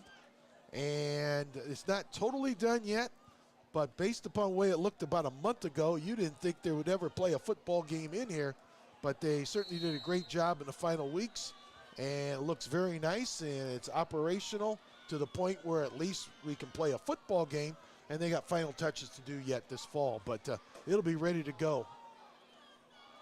That ball's bouncing off the helmet of Wilson of the Eagle, and almost picked off. And that'll set up 2nd and 10. Back to your point, Tim, the track's supposed to be a orange and bluish rubber. All right. It's going to look great. I know the exchange zones, I believe they're called. Right. Scheduled to be orange. Everything else a blue color. But back to the point, the field actually, Superior Landscaping came in. I don't think, nothing major happened, but they put some more seed down and really rolled it. Here this afternoon, this field looked perfect. It was great. And everyone involved did a great job to get us back to a playable surface. Davis loose up the middle, and he's caught from behind. Good tackling up front right there by Pena again. So Pena's making his presence felt. And we got a timeout on the field with 11 seconds to go. And we got another Eagle that's down. Can't see his number. Rantoul in the white with those purple numbers. As you can see, the Indians in the orange jerseys, the white pants, and the blue numerals. Well, that'll be pretty neat. A lot of things happened here over the summer at PTHS. Obviously, the track is renovated and will look sharp once it's completed. And of course, the bleachers, the old wooden bleachers, removed the originals from the high school when it was built many years ago, and new bleachers in place, up to age, modern type bleachers, all the amenities and all that good stuff, and a lot of orange and blue in those bleachers as well. That looks sharp at the gym. Man, I tell you what, Tim, it was time, I think. Yes, I love Yes, the it was. aesthetic of the wood bleachers because you don't see that anymore. But having stairs and railings and color is nice. And the Indians and the P, once we get into basketball season, when you watch our coverage, you'll see it as well. There is a P engraved in the balcony bleachers and the word Indians, that logo. Yep. Into the floor level seats. When they're pushed in, they look awesome. When they're pulled out, they look awesome. And yeah, that gymnasium is looking very nice after the refurbishing. That was kind of the last piece to that because they had refurbished the floor and a lot of other things that might have gone unnoticed. But If you've been to an Indian volleyball game, then you've seen it. And if not, I'm sure with girls basketball and boys basketball and other activities that go on in that gymnasium, for Indian fans that follow the basketball teams, you'll get a chance to see it this late fall and into the winter. We got a delay in the game, 11 seconds. The last 4 or 5 minutes here has been a little longer. Rantoul's trying to stretch this out best they can. They're down 34-8. You know, back to your point real quick, Tim. Yeah, if you come in and check out volleyball, girls basketball, all of that, you can do it in person. If you can't make it, I got to do a little plug right here. There you go. PTHS TV. There you Come go. check us out. We'll have girls basketball. We have volleyball now. Yeah, it's great, and you can see everything on PTHS TV and Ion Central Illinois once we get into basketball as well. Right. Well, a little laundry again, and this one's getting a little sloppy towards the end. And the sloppiness is basically Rantoul. They have committed. I got them as their 6th foul here in the second quarter alone, 6th penalty.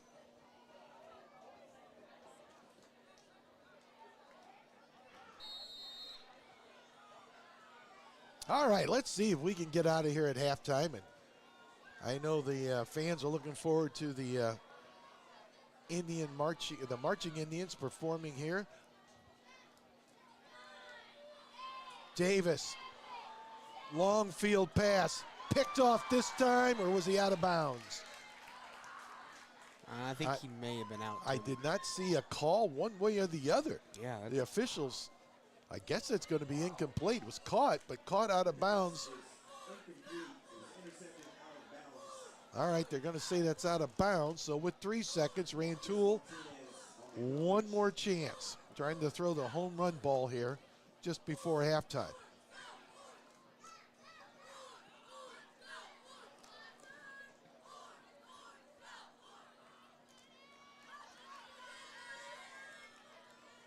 On a 4th down play, this time caught, incomplete, or picked off, I should say. He might go. Trying to get a defender on that, and that's going to be for the Indians. I want to say Cox. That's Colin Cox. Yeah, Colin Cox comes up with it. Cox read it, and boy, if he had another step or two, he could have scored. But that's the way the half ends. We're at halftime. We'll take a little bit of break, and we'll come back with some halftime sponsors and comments. Again, the Indians up 34-8 here at halftime on the Indian home opener. And again, you're watching Indian football on Ion Central Illinois, part of the Casa Media High School Sports Network, presented by Brant Professional Agriculture and the Bank of Pontiac.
We are at halftime. Again, Pontiac's up 34-8. And this evening, prior to the football game, the PTHS cheerleaders were honored on senior night. The seniors that's part of that group.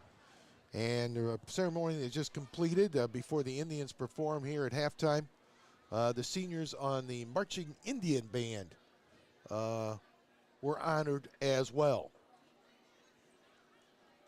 So I know they've been putting in a lot of hard work, and part of the reason the crowd is, it's a large crowd, and especially when you get seniors and being honored. And there's only 4 home football games for the Indians. This is the first of 4, and they're on the road 5 times this year. At home, 4 of them. So there's only 4 dates, and you work things in, and you might hear in the background there that the Indians are going to perform here for the fans right here at halftime.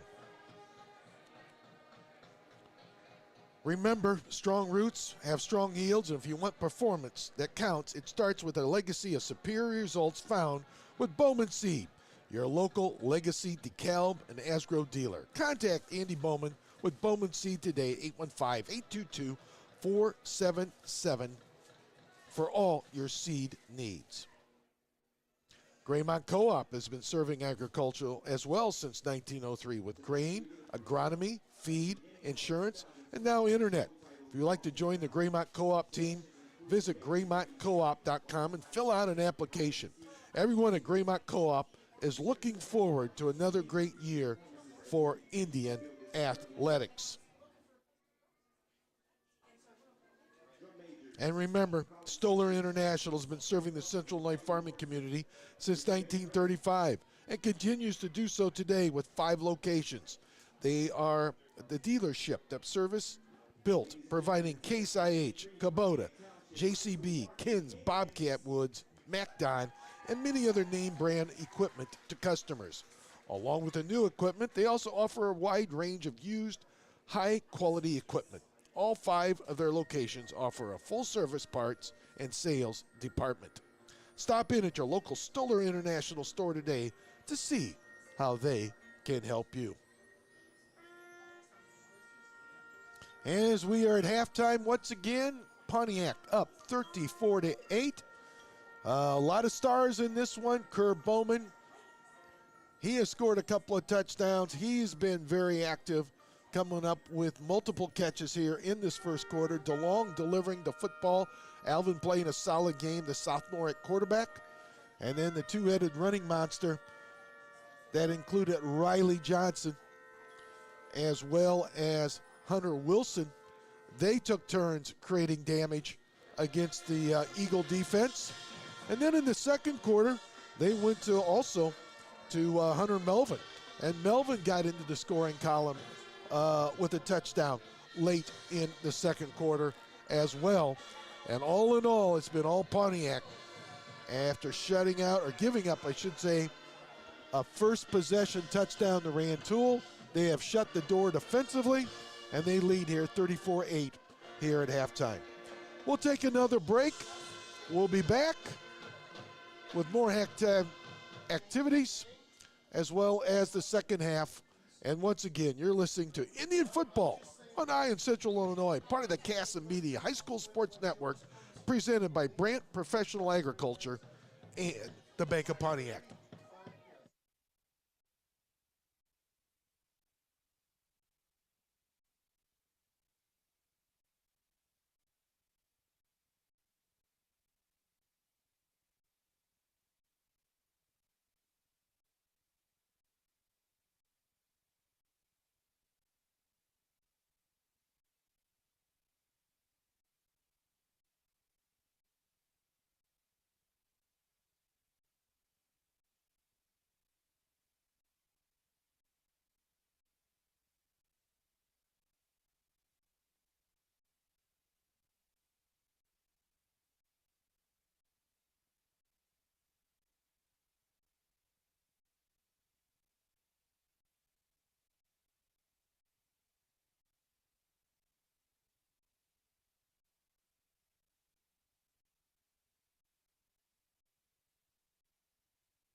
All right, again, we're at halftime. We're about 3 minutes away before the start of the second half.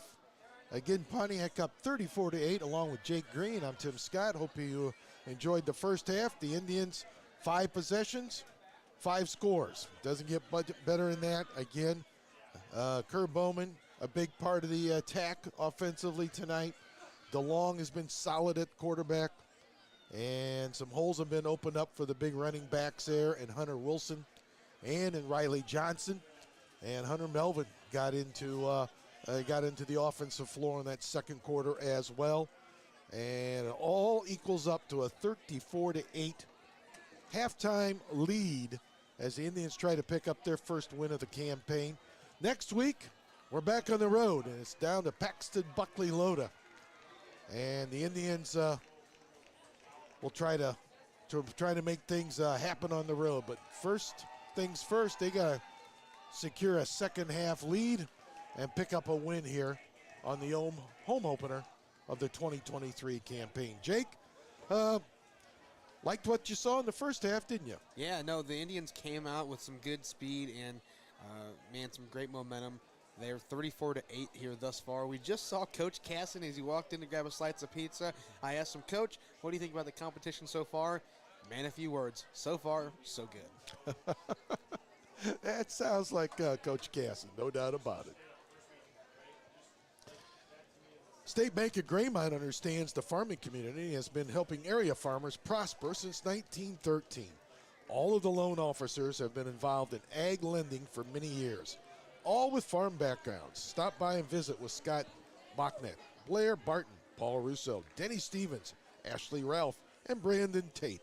State Bank of Graymont offers operating lines of credit and loans for machinery, buildings, and equipment, farm service agency loan programs, and farm real estate. Enjoy the banker's free regular checking account, unlimited check writing, no monthly service charge, free internet banking, and account access 24. See State Bank of Graymont in Graymont, Shenoa, Pontiac, or in Sonneman. Or visit the website sbofgray.com, member FDIC.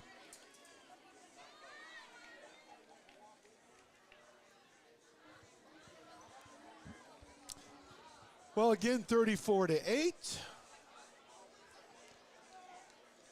I think the big ball game of the night is not Prairie Central down playing at St. Joe Ogden. I think it is. I think that is. I noticed where, let's see, St. Joe Ogden, if you didn't catch it, Tolona Unity was catching all the early season pub, and they beat up on the Hawks week 1.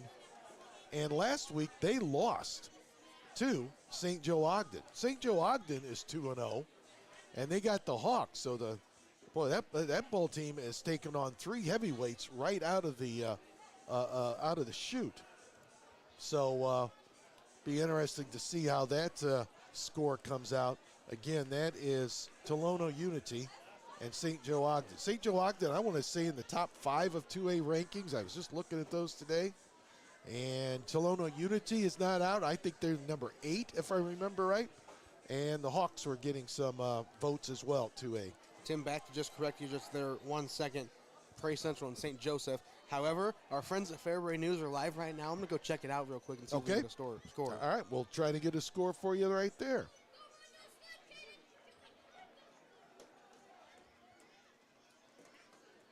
So we are about set and ready to go.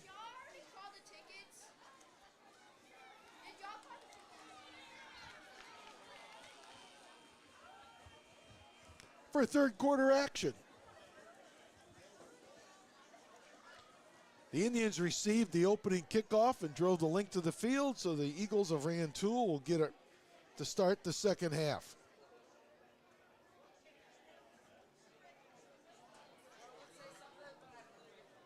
Hey, Tim, I think I have an update for you. All right. It looks to be, I didn't get a clear shot, but it looks to be 16-6, St. Joseph up over Prairie Central. Well, the Hawks playing them tough on the road. We'll see how that outcome. In the meantime, the Eagles, they're trying to get going. And one man to beat. And this might go. It's going to go. I don't see a flag. And the Eagles have scored on the opening kickoff. Returning it is number 24 in Preston Seals. That man, Seals, has been a thorn in the Indian side. That reminds me of BCC a couple of weeks ago, as Kerr Bowman for Pontiac was able to get it back off that second half start. Preston Stills does it here for Rantoul. So that's one way to get yourself right back in the ball game. Return the ball on the opening kick.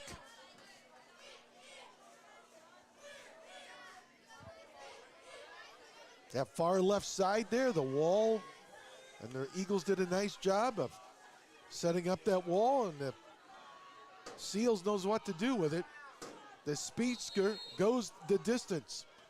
So Rantoul's going to go for two.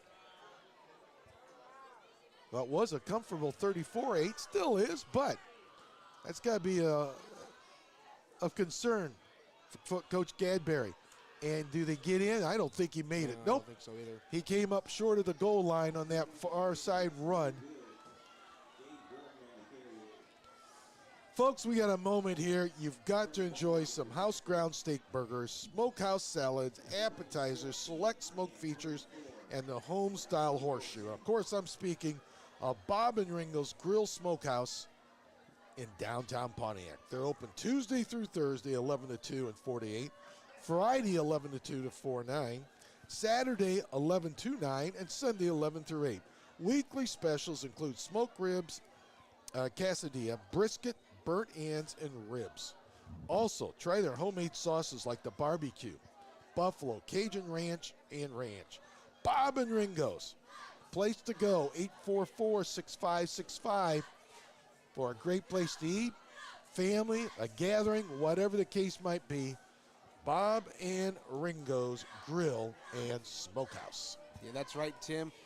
Banquet room, bar, restaurant area. We were fortunate enough to have a preseason show there, and they do have some great and tasty treats as the kick goes very short here. Onside kick recovered right at the 50. Good job of the Indians. They struggled in that department the last couple of weeks, but that time covering it up for the Indians was number 63 in Jackson Crawford.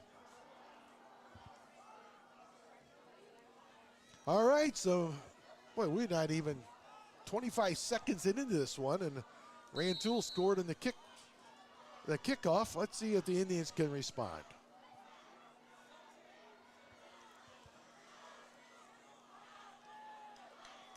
Looks like Riley Johnson in the backfield. Kerr Bowman in the slot. DeLong's going to keep it. DeLong to the outside, and he has enough for a first down. A pickup of 11, maybe 12. They'll move the sticks, and they're inside the Eagle 40 at the 39. Tim, I love to see that a quarterback who can go through the air, he can do great on the handoff, and he can run the ball himself. You need a quarterback in high school that is a jack of all trades. And A.J. DeLong here in this first couple of weeks, man, he's really impressed me, to be honest with you. I think he's going to be a great, great asset here to the Pontiac Indians. Well, that time Johnson stuffed in the backfield. We haven't seen that much. Shooting the gap right there for the Eagle. Alejandro Mahia on the hit.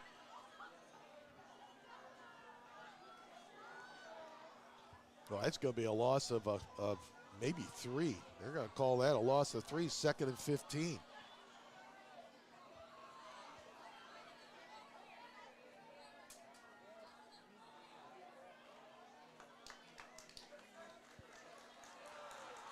This time Johnson right up the middle, and he makes up for some of that yardage.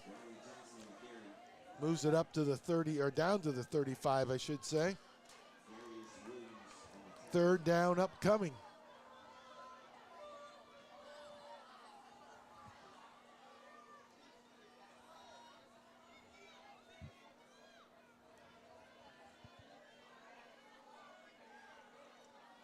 You know, another thing that's interesting here for the Indians, going away from the huddle offense. Everything gets in from the sideline through play calls. The Indians are not huddling at all. It keeps them fresh and ready to go. Dump off in the flat. This has worked, and it's working again. That's Hunter Melvin. Boy, the Rantoul Ball Club is just defensively just having a tough time picking up that running back out of the backfield. Yeah, no doubt. Rantoul having a little bit of struggle there, Tim. And it's great to see, to the mention of Hunter Melvin, maybe also coming off with a twisted ankle or something of that nature. Well, let's hope that's just a little stinger there for Hunter. But no, Hunter, one of those 4-year players who's been here since the start and believed in the process. He's played football. Football is Hunter Melvin, right? And that's good to be able to see him have some glory here in Williamson tonight. Melcher's in for him. DeLong over the middle and almost comes up with a leaping catch is Kerr Bowman. But that time they do not connect on a crossing route. Yeah, man, it was right there, Tim. If Bowman could have jumped a little higher or the pass would have been just a little lower, they would have matched up just perfectly, and that would have been a great catch.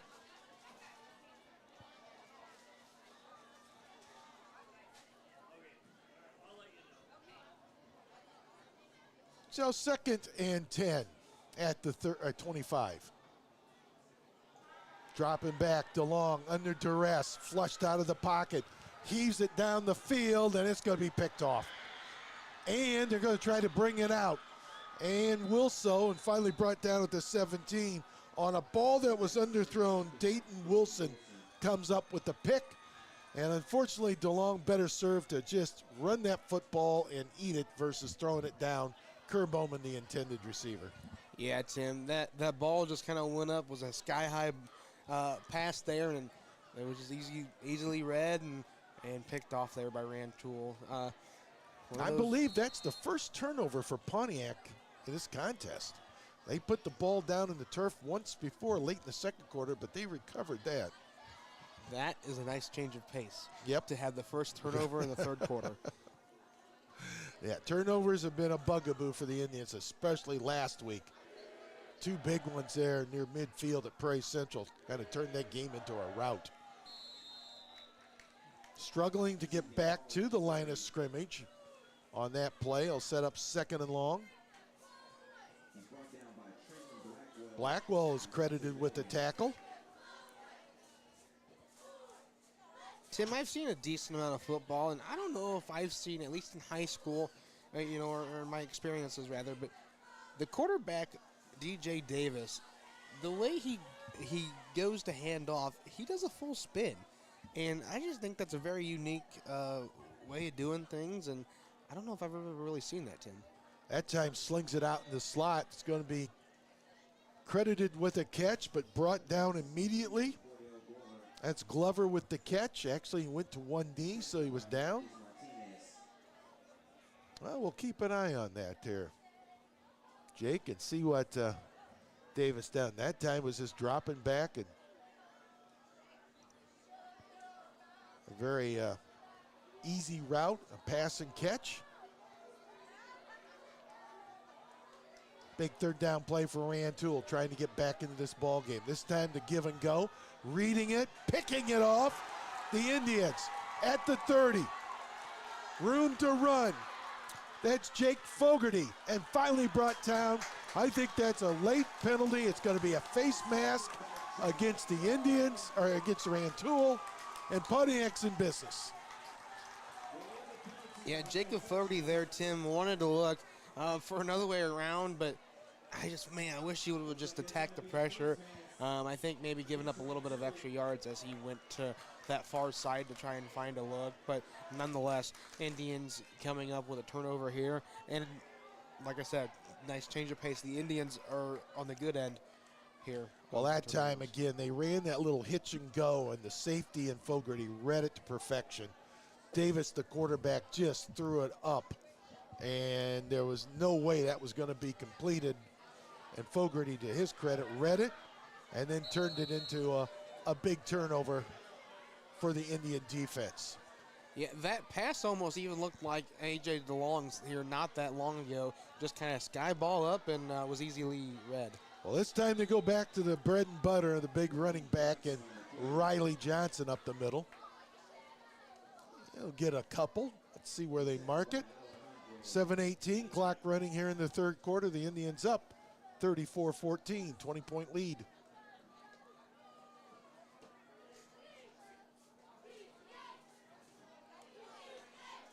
King out here to the left side. The fleet-footed Kerr Bowman right next to him in the slot.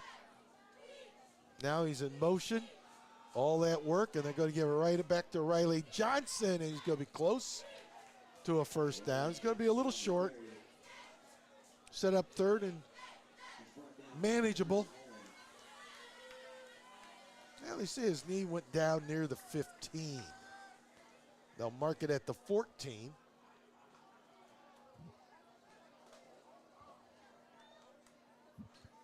You might think, well, it depends. If they want to go up top or they're going to run it twice or in 4-down territory. Let's see what the play selection is.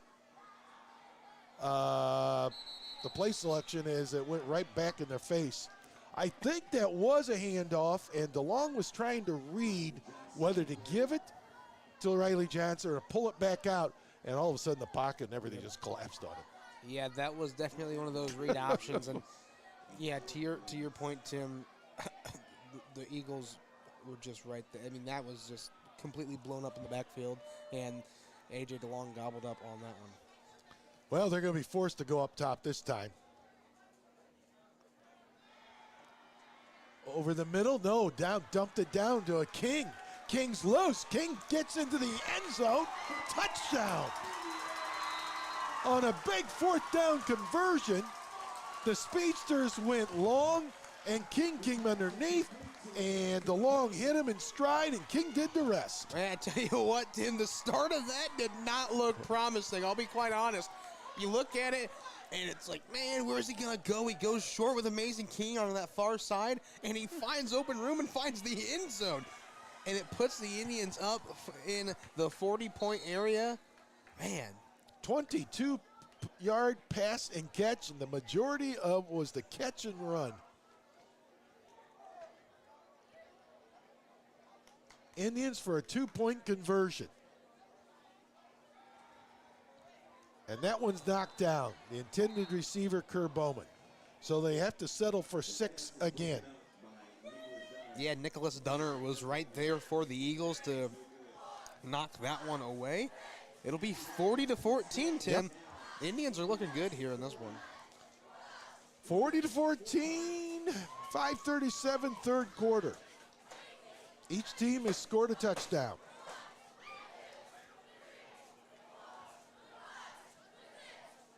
Again, to start the third quarter,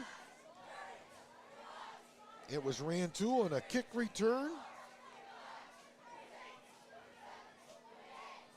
by Seals. They gave them their 6, and then Pontiac came up with a big interception, a short field, and a 4th down conversion, 4th and long. DeLong to King, and I think that's King's first touchdown of the year. And of his varsity career. Yeah, and again, we're talking, King is a freshman. 180-pound freshman. Well, this time the Indians do a much better job and bottleneck up the return man for Rantoul. So the Eagles will start in their own side near the 40. Yeah, King's in the lineup there as a freshman. Melcher, Ben Melcher, certainly is a starter as a freshman.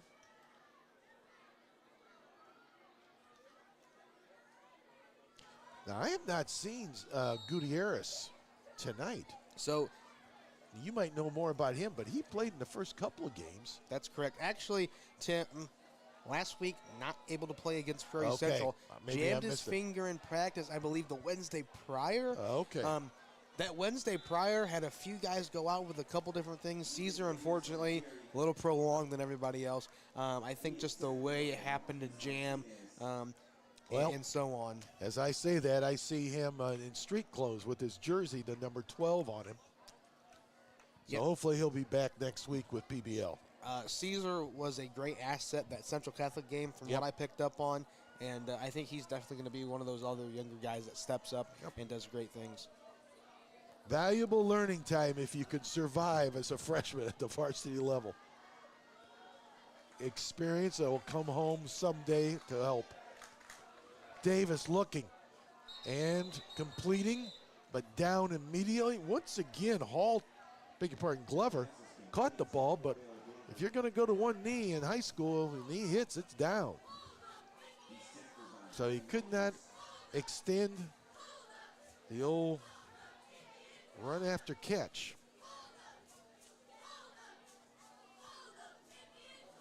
4:23 clock running. Third quarter.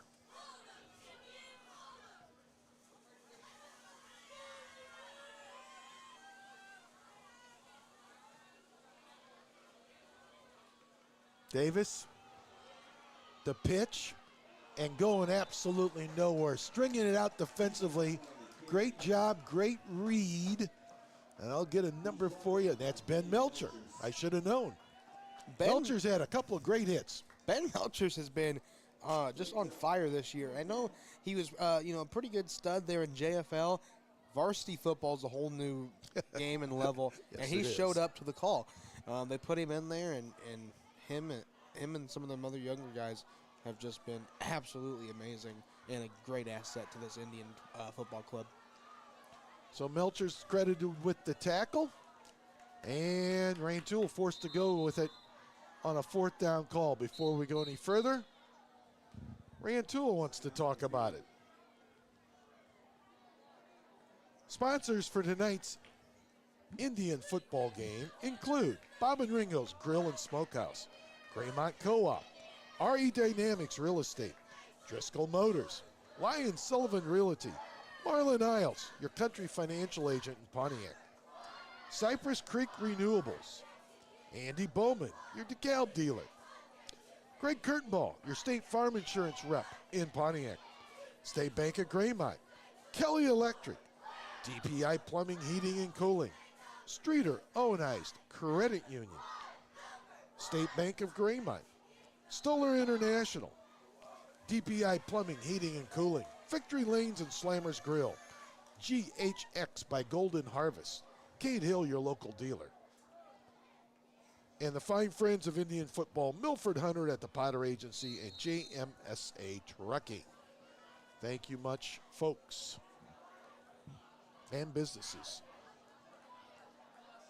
Fourth down, Davis looking, slinging it, and coming up with the catch on the knee. Will it be enough for the first down? I think it will be.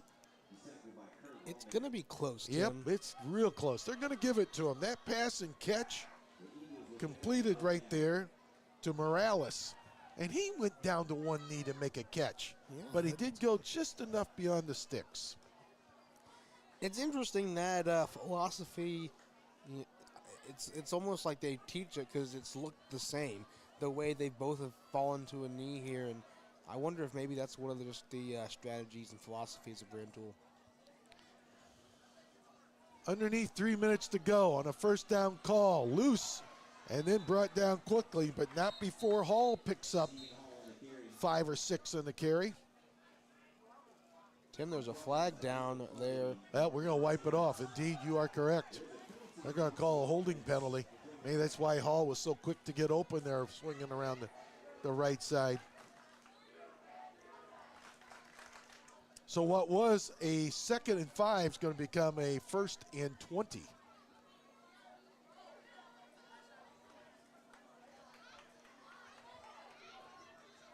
(40-14), it's been Pontiac. They led 6-0. Rantoul on its first possession scored and converted on a 2-point possession, and it was 8-6. Since then, Pontiac has dominated, and 40-14 is your current score. Each team has scored a touchdown here in the second half. Rantoul trying to answer once again, 1st and 20. Tim, I won't lie to you there. When Rantoul went in, put up 6, went on the conversion, kind of gave me a little bit of a scare early. Well, you're wondering if it's going to be an old-fashioned shootout because both teams really have struggled to keep opponents off the board. But Davis faked the run, or the handoff, and then he got around the end and picked up about 8 of that penalty yardage. Set up 2nd and 12. That might have been An Indian. Tim, I believe that was Riley Johnson. Yeah, here Johnson on the near got side. banged up with the tackle. Tell the truth, I don't know if Riley was in the game or was on the sidelines. He's not in the game now.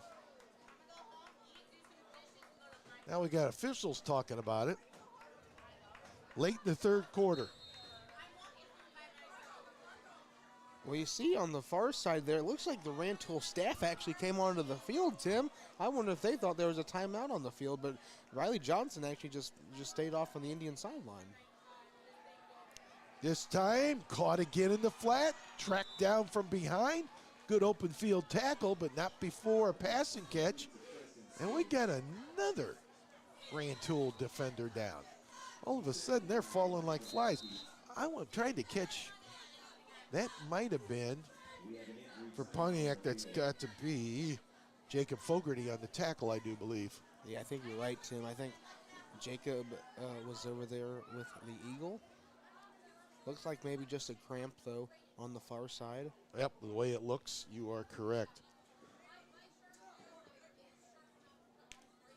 Got a moment here. We'll look at this Indian schedule coming up. Well, I know what, PBL next week. Yeah, they correct? started, of course, they started on the road twice. As I mentioned before, a home opener today, or tonight. They're at Paxton Buckley Loda, PBL next week. Then home, it's Monticello, and it's homecoming. Always a great weekend for the kids.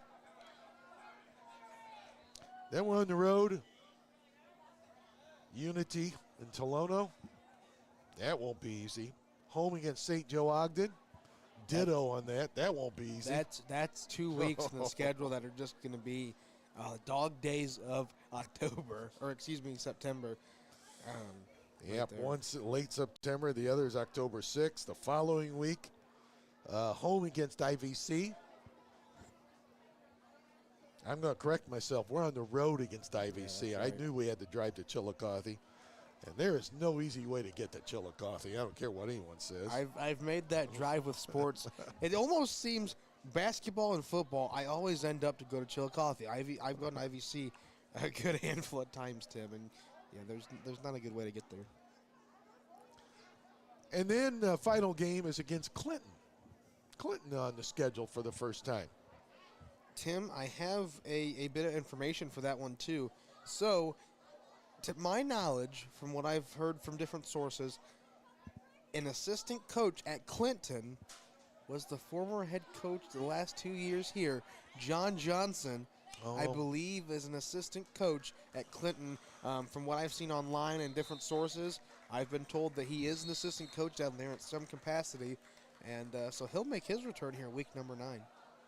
Interesting. No doubt. I'll just say that, interesting. No doubt. So once again, we're ready for action. 47 seconds clock running. Finally, the young man can walk off on his own. That's good news over there on the far side. Ball almost bobbled at the line of scrimmage. And then I think the ball might be out the way they're reacting. Yeah, the way they look, Tim, it almost looks like If it's it did. Rantoul ball, which I think it is, it's enough for a first down. So give the Eagles credit. That was 1st and 20, and they pick it up. So on the road against PBL, home against Monticello, and then those back-to-back games, Unity and St. Joe Ogden, one on the road, one at home. Back on the road to IVC, and we finish up with the Maroons of Clinton. Just to note, Tim, that Monticello game, the 22nd or 21st, I believe. 22nd. 22nd. Yep. That is the homecoming Yep, game. this homecoming, year, yep. so. All right, give to the up back. Did not gain a yard. We are at the end of the third. Let's do this. We're going to take a little break. We'll be back in a few seconds. Once again, the Indians at home leading 40-14 on Iron Central Illinois, part of the Casa Media High School Sports Network, presented by Brandt Professional Agriculture and the fine folks at the Bank of Pontiac.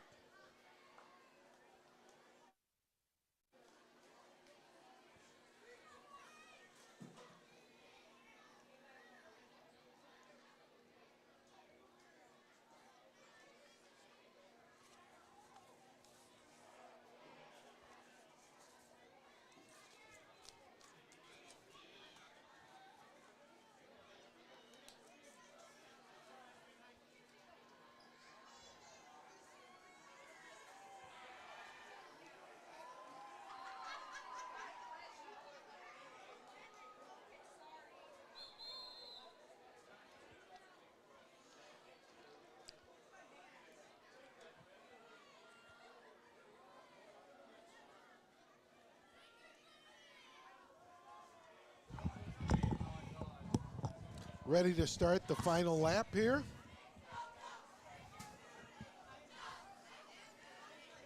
Officials getting everybody in the chains and this change of the field direction. All of a sudden, kind of a long ball game, but a positive experience if you're an Indian. Davis looking, trying to set up the screen, and that did not look well from the beginning. Falls incomplete.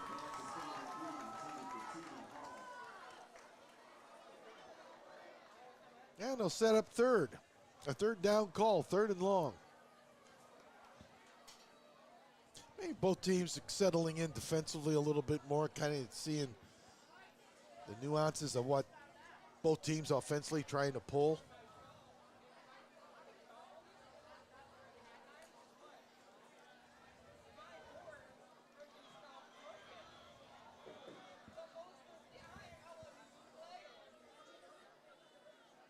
Davis stepping up in the pocket, then the pocket collapses, the ball is out, still out. I think they're going to rule it down by contact. Well, if not, the Indians recover. That's Bowman that comes up with the football. Yeah, Trenton Blackwell was right there as well, Tim, but just I think they're going to rule that a fumble. Sure is. Boy, the way the one official came in, he looked like he was spotting it back, but finally, there's the definitive sign that it is a fumble recovered by the Indians. So Pontiac, second turnover defensively they've come up with here in the second half.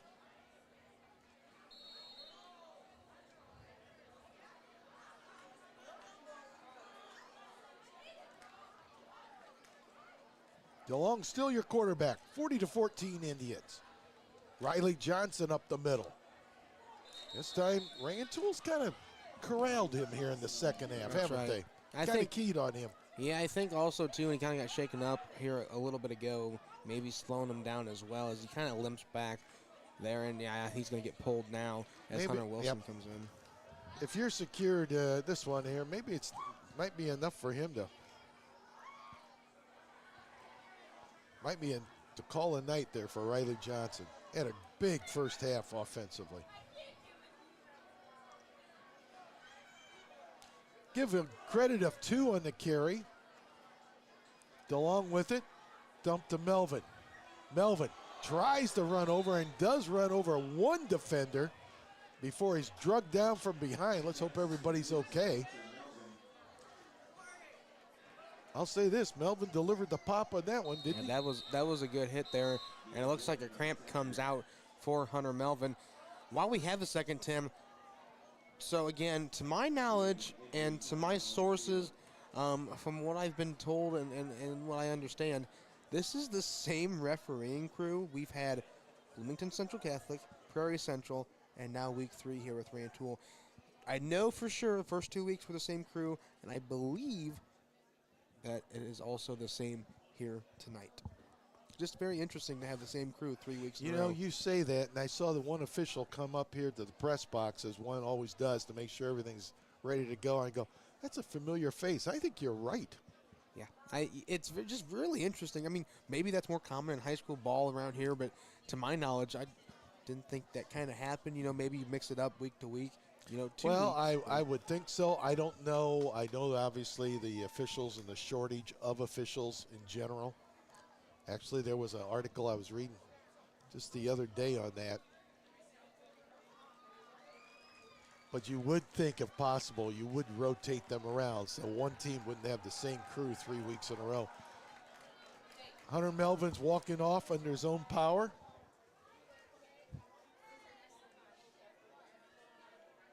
Which is good news.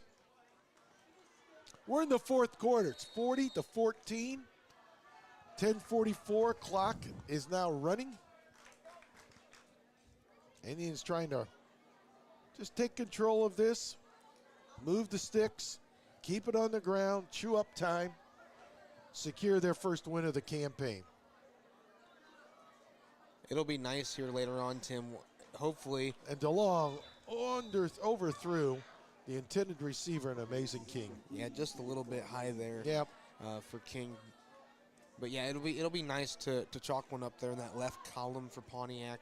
Assuming as the game goes, kind of how it has been. That's obviously the intended outlook. Well, for a program that's on a rebuild and a program that has struggled mightily over the last 4 years, and it's not going to happen overnight, a win's always nice. It gives kids some confidence.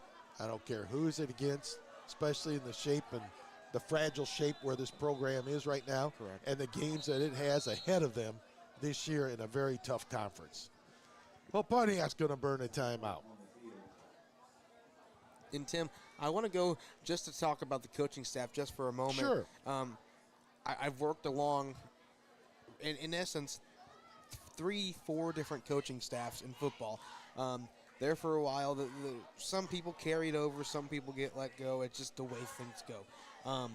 But I tell you what, this new coaching staff for the Indians, under the lead of Coach Zach Gadberry, man, it's awesome. I just the energy that they bring, and you can just tell that the coaches are invested into the kids.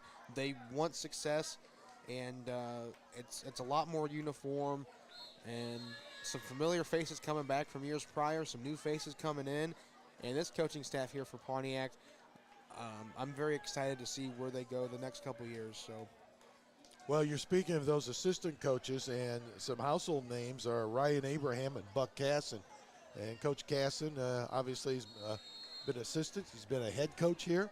And Ryan has been with a lot of these programs as well, a veteran assistant coach. And the Indians tried to go up top and hit King again and could not convert. So on a 4th down, they'll have to turn it over, and Rantoul will get the ball. Steve Corrigan, Kevin Dyke, Josh Meisner, and Caden Jarks and Zach Jarks. So, and the Jark boys come over from Prairie Central with some valuable experience. So even though it's a young group. So they got some pieces. And again, just the way this program was, and you have witnessed it, the way it sounds over the last 3-4 years, it takes a while to get things turned around again. Yeah. I mean, and like I had Coach Alan Krzyzewski there at the end of his run that COVID year, and he moved on to Illinois Wesleyan. So I didn't get much time with him, COVID and everything. And then, of course, John Johnson there for a couple years. Was just a time as we move on with that. But, yeah, this new coaching staff is just it's a night and day difference from what I've seen here thus far.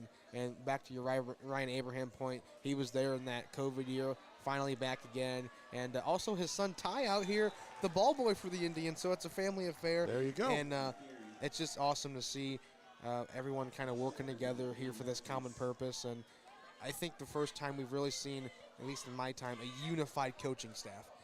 And I think that's a main thing. It starts there. There's no doubt about it. Talking about starting there, Ben Melchers just came up and read, and as you just saw, another solo tackle. Really impressed with Ben Melchers, the freshman tonight, and how he has attacked defensively, and it's been one of those bright spots defensively.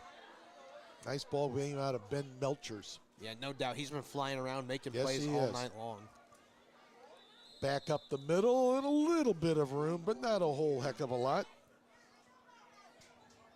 That's Gabe Gordon again.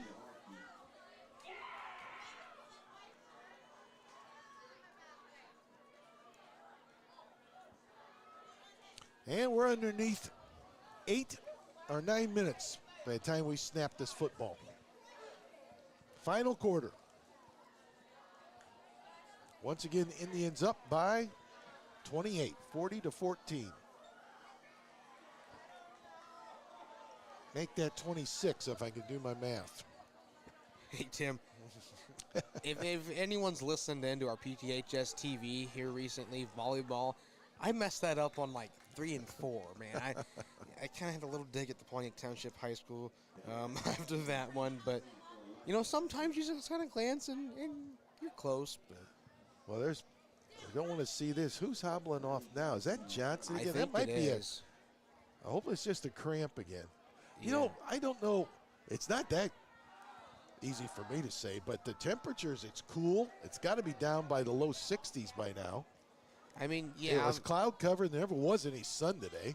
Yeah, no doubt. So I don't know why we might be cramping so much. I don't know if the kids don't have enough fluid or the fact, and that's exactly what they're working on, so that's a good thing. Yeah, to your point, Tim, I think it's a great night for football, and it's really not that cold. Granted, we're inside the I'm metal box, inside, so easy for me to say. I get it.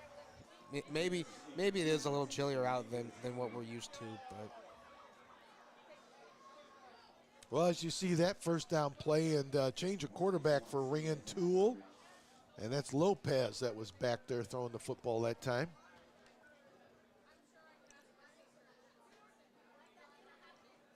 Yeah, Tim, I think you're starting to approach that that time in the contest where both teams can kind of throw in some new, different looks where I think they have some room to try some different things they want to see in gameplay.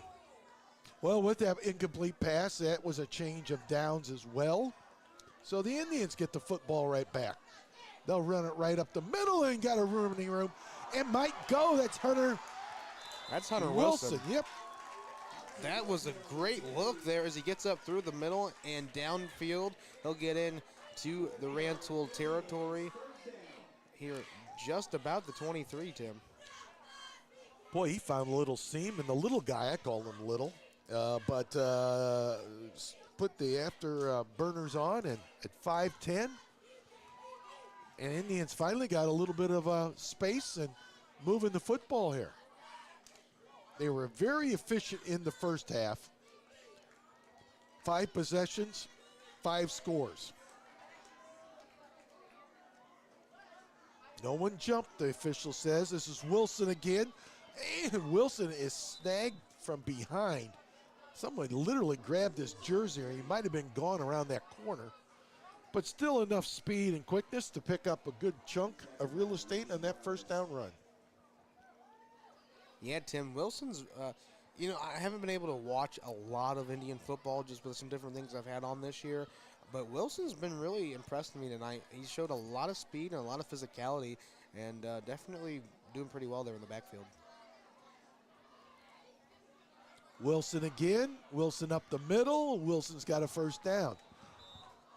And we got another Rantoul player down. Looks like maybe a cramp again is the hope. Looks like we may, look. All I got to say is get some water into these kids, or Gatorade or something. My goodness. I don't quite understand it, but let's hope the kids are okay. That's the important thing at this point. Right.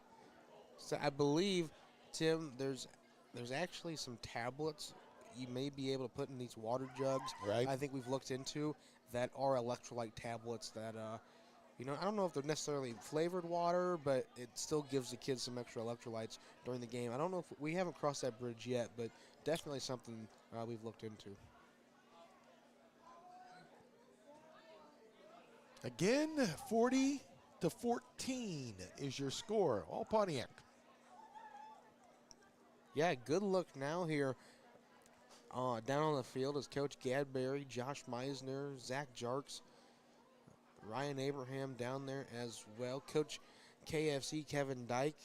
So, Tim, Coach KFC, Coach Dyke. KFC stands for Kevin from Canada. So there's a little inside news for everybody right there. So Coach KFC is one of those positive spirits. Man, he always just lights, no matter what, positive. I've never seen the man not positive. And so he played Canadian League in the CFL. Okay. And then he also played in Siberia. I don't know what brought him there, whether it was with the CFL or whether it was with a different adventure, but nonetheless played in Siberia. I mean, that was You're telling me he goes from Canada to Siberia to Pontiac, Illinois? That's right. And there's got to be a story about, and he's KFC. That's what you guys call him, huh? That's right, KFC, Kevin from Canada. I believe maybe his wife's family or his wife is from this area. Maybe I know something brings him back here. Maybe it's a cool story. Maybe we'll have to try and get something with him. You need a little, We'll get some more. We'll get some more for you guys and get the story behind KFC because like I said, positivity, and then it's like Kevin from Canada and Siberia. I learned that just last week, I believe. He was talking about it, and I had to ask him. I said, Coach, you played in Siberia? And he goes, oh, yeah. Well, you got the inside story up here. Obviously, you're a senior and you're a manager. You got a lot of stuff going on, a little journalism. You have to scoop a story That's right. for us this week, right? I think that'll be my homework as we, There you go. we gear up for PBL. We might need a story or two when we hit the road this year. All right, finally, we're back into play. 6:42 clock running. Indians trying to cash in here on that Wilson run that got them down here inside the 15. This will be a second and very short. DeLong still your quarterback, trying to put up 6, and that's going to be interference. I think that's going to go offensive interference. I do too, Tim. And that is Aiden Tamman that's in the lineup right now. Other kids getting a chance, and that is the call. Offensive pass interference against the Indians. And tell the truth, maybe it was wise that he did push off, or that was going to get picked 6.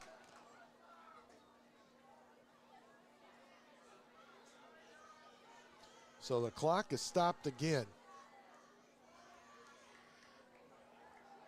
9:16 in the evening on a Friday night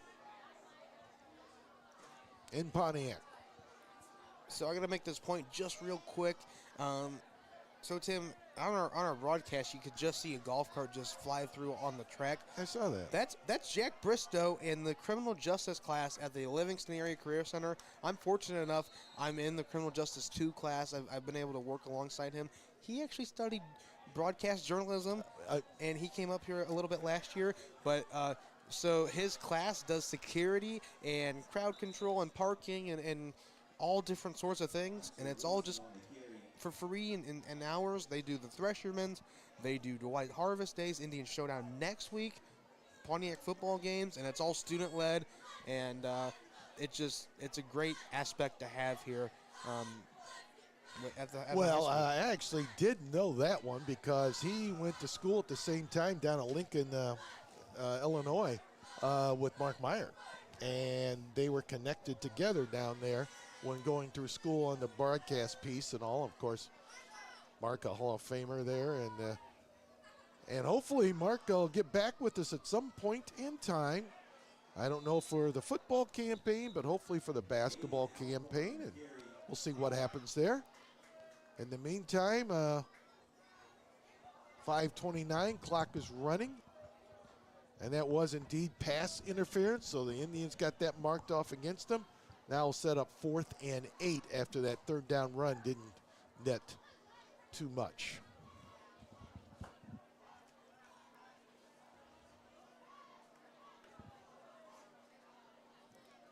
Well, Tim, we got a new face back there in the backfield. That's Aiden Alcorn, I believe. Okay. And nearly picked off. That was close. Looks like the intended receiver, Tim, it was Caden Topple, a junior here at Pontiac.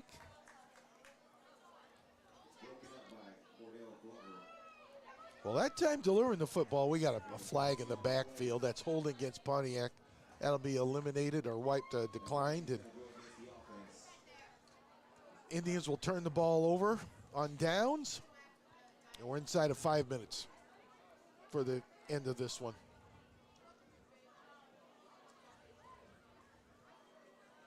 Well, the Indians are going deep into, well, they can't go too deep. They don't have that many numbers, but some new bodies in there.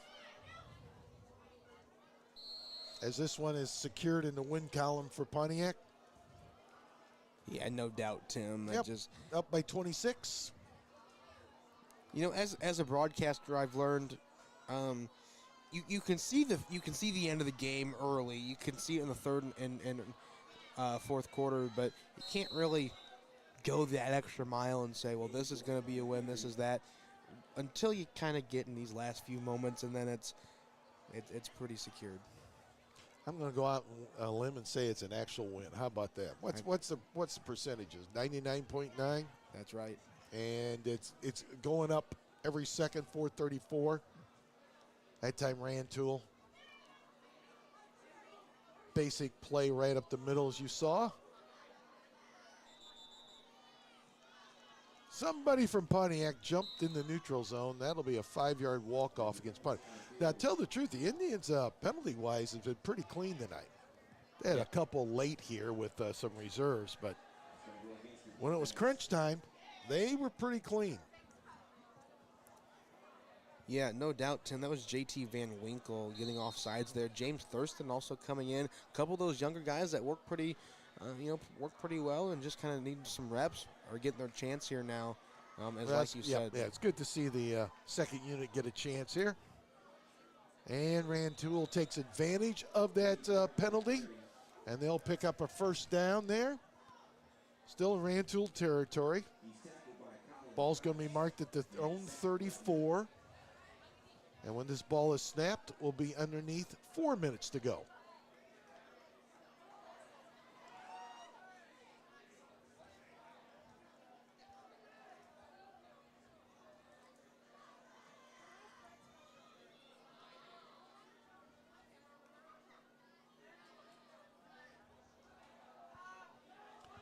And that pass is way underthrown.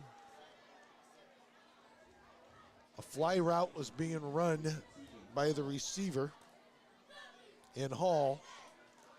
And the backup quarterback for the Rantoul Eagles in Lopez threw a pass that was not in the neighborhood. So that stops the clock. 3:37. Fourth quarter, all Indian.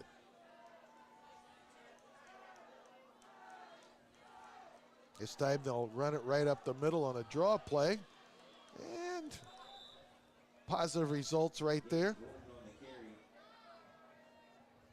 Might have been Bibbs on the carry as a backup running back.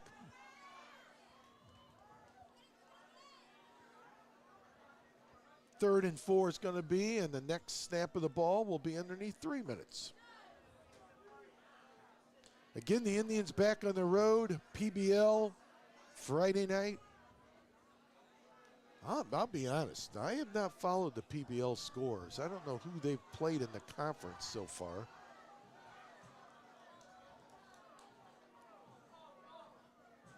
I have to do a little homework of my own to find out. This time, throwing the flat, completed. Oh, it's going to be close to a first down. Gang tackling out there by the Indian. Morales was the receiver. And he's hobbling a little bit. Rantoul's been the walking wounded tonight. Majority of, though, it looks like cramps. And hopefully kids will be back at it next week. Yeah, nothing too minor, Nope. or nothing too major, excuse me, Tim. Just a couple of cramps and 2:13 clock running here. 4th and 1 for Rantoul. See the Indians come up with a stop. High snap, well that's going to stop the play. And the ball is loose, recovered by Rantoul, but that'll force the turnover of downs, and Pontiac will get it inside of 2 minutes. And another interesting note here, Tim. It looks like quarterback Alvin DeLong going to stay, maybe. He's on the field right now, and I think we're going to see him back taking snaps. DeLong's been playing here throughout the game. Another point, though, too, Tim. I'm not sure if there's another step back from DeLong. I think there's other options, right, if DeLong were to get hurt. And to their credit, coaching staff, he has not been running the football here in the final quarter. That's right. He has been handing it off, or he's been throwing a couple times on short routes. Well, Rantoul didn't want to take its final timeout home, so they're going to burn it. With 1:27 to go. We get an opportunity. Once again, we would like to recognize all the sponsors of tonight's football game and for all Indian football games throughout the fall, and they include Bob and Ringo's Grill and Smokehouse, Graymont Co-op, RE Dynamics Real Estate, Driscoll Motors, Alliance Sullivan Realty, Marlin Iltz, Country Financial Agent, Cypress Creek Renewables, Andy Bowman, DeKalb dealer, Greg Kurtenball, your State Farm Insurance agent, State Bank of Graymont, Kelly Electric, Streeter Organized Credit Union, DPI Plumbing, Heating and Cooling, Stoller International, Victory Lanes and Slammers Grill in Dwight, GHX by Golden Harvest, Cade Hill, your local dealer, and the fine friends of Indian football, Milford Hunter at the Potter Agency, and JMSA Trucking. And, of course, our network sponsors couldn't happen without Brant Professional Agriculture and the fine folks at the Bank of Pontiac. Indians, to their credit, taking a knee. Where was that? Down at Central Catholic when the Saints were up huge in the first quarter. That's right. I mean, the first game. Don't get me going on that. That's right. 119. You talk about the art of running up the score. That was the Saints 2 weeks ago. And Tim, just reports coming in. I don't have a final score. However, the reports coming in, Prairie Central getting beat tonight by St. Joseph Ogden. Gotcha. Last was 16-6. Yeah, That's probably a while ago. That was a little while ago. Yep. So 50 seconds, clock running. The Indians might snap it one.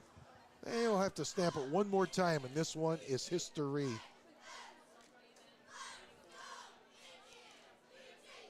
Well, Tim, another thing about this is I get to go change hats right after this one. Well, there you go. You got to go back to work, I don't gotta you? go. First, I'm gonna go down to the locker room and enjoy the locker room celebration, and then it'll be right back outside to work and put in a little more time. Well, And- this one's in the books, and as you can hear, for the fans that have stayed, Pontiac's a winner. First time in 2023, 40-14. As the teams congratulate, you see them walking into the field. Congratulations to Coach Gadberry, his first win as an Indian head coach. For Jake Green, thank you much. We will see you at PBL a week from tonight. For Jake Green, for Tim Scott, repeating your final once again, Pontiac a winner at home against Rantoul, 40-14. You've been watching Indian football on Ion Central Illinois, part of the Casson Media High School Sports Network, presented by Brant Professional Agriculture and the Bank of Pontiac. Indians a winner, 40-14. We'll see you at PBL land next Friday night. Good night, everybody.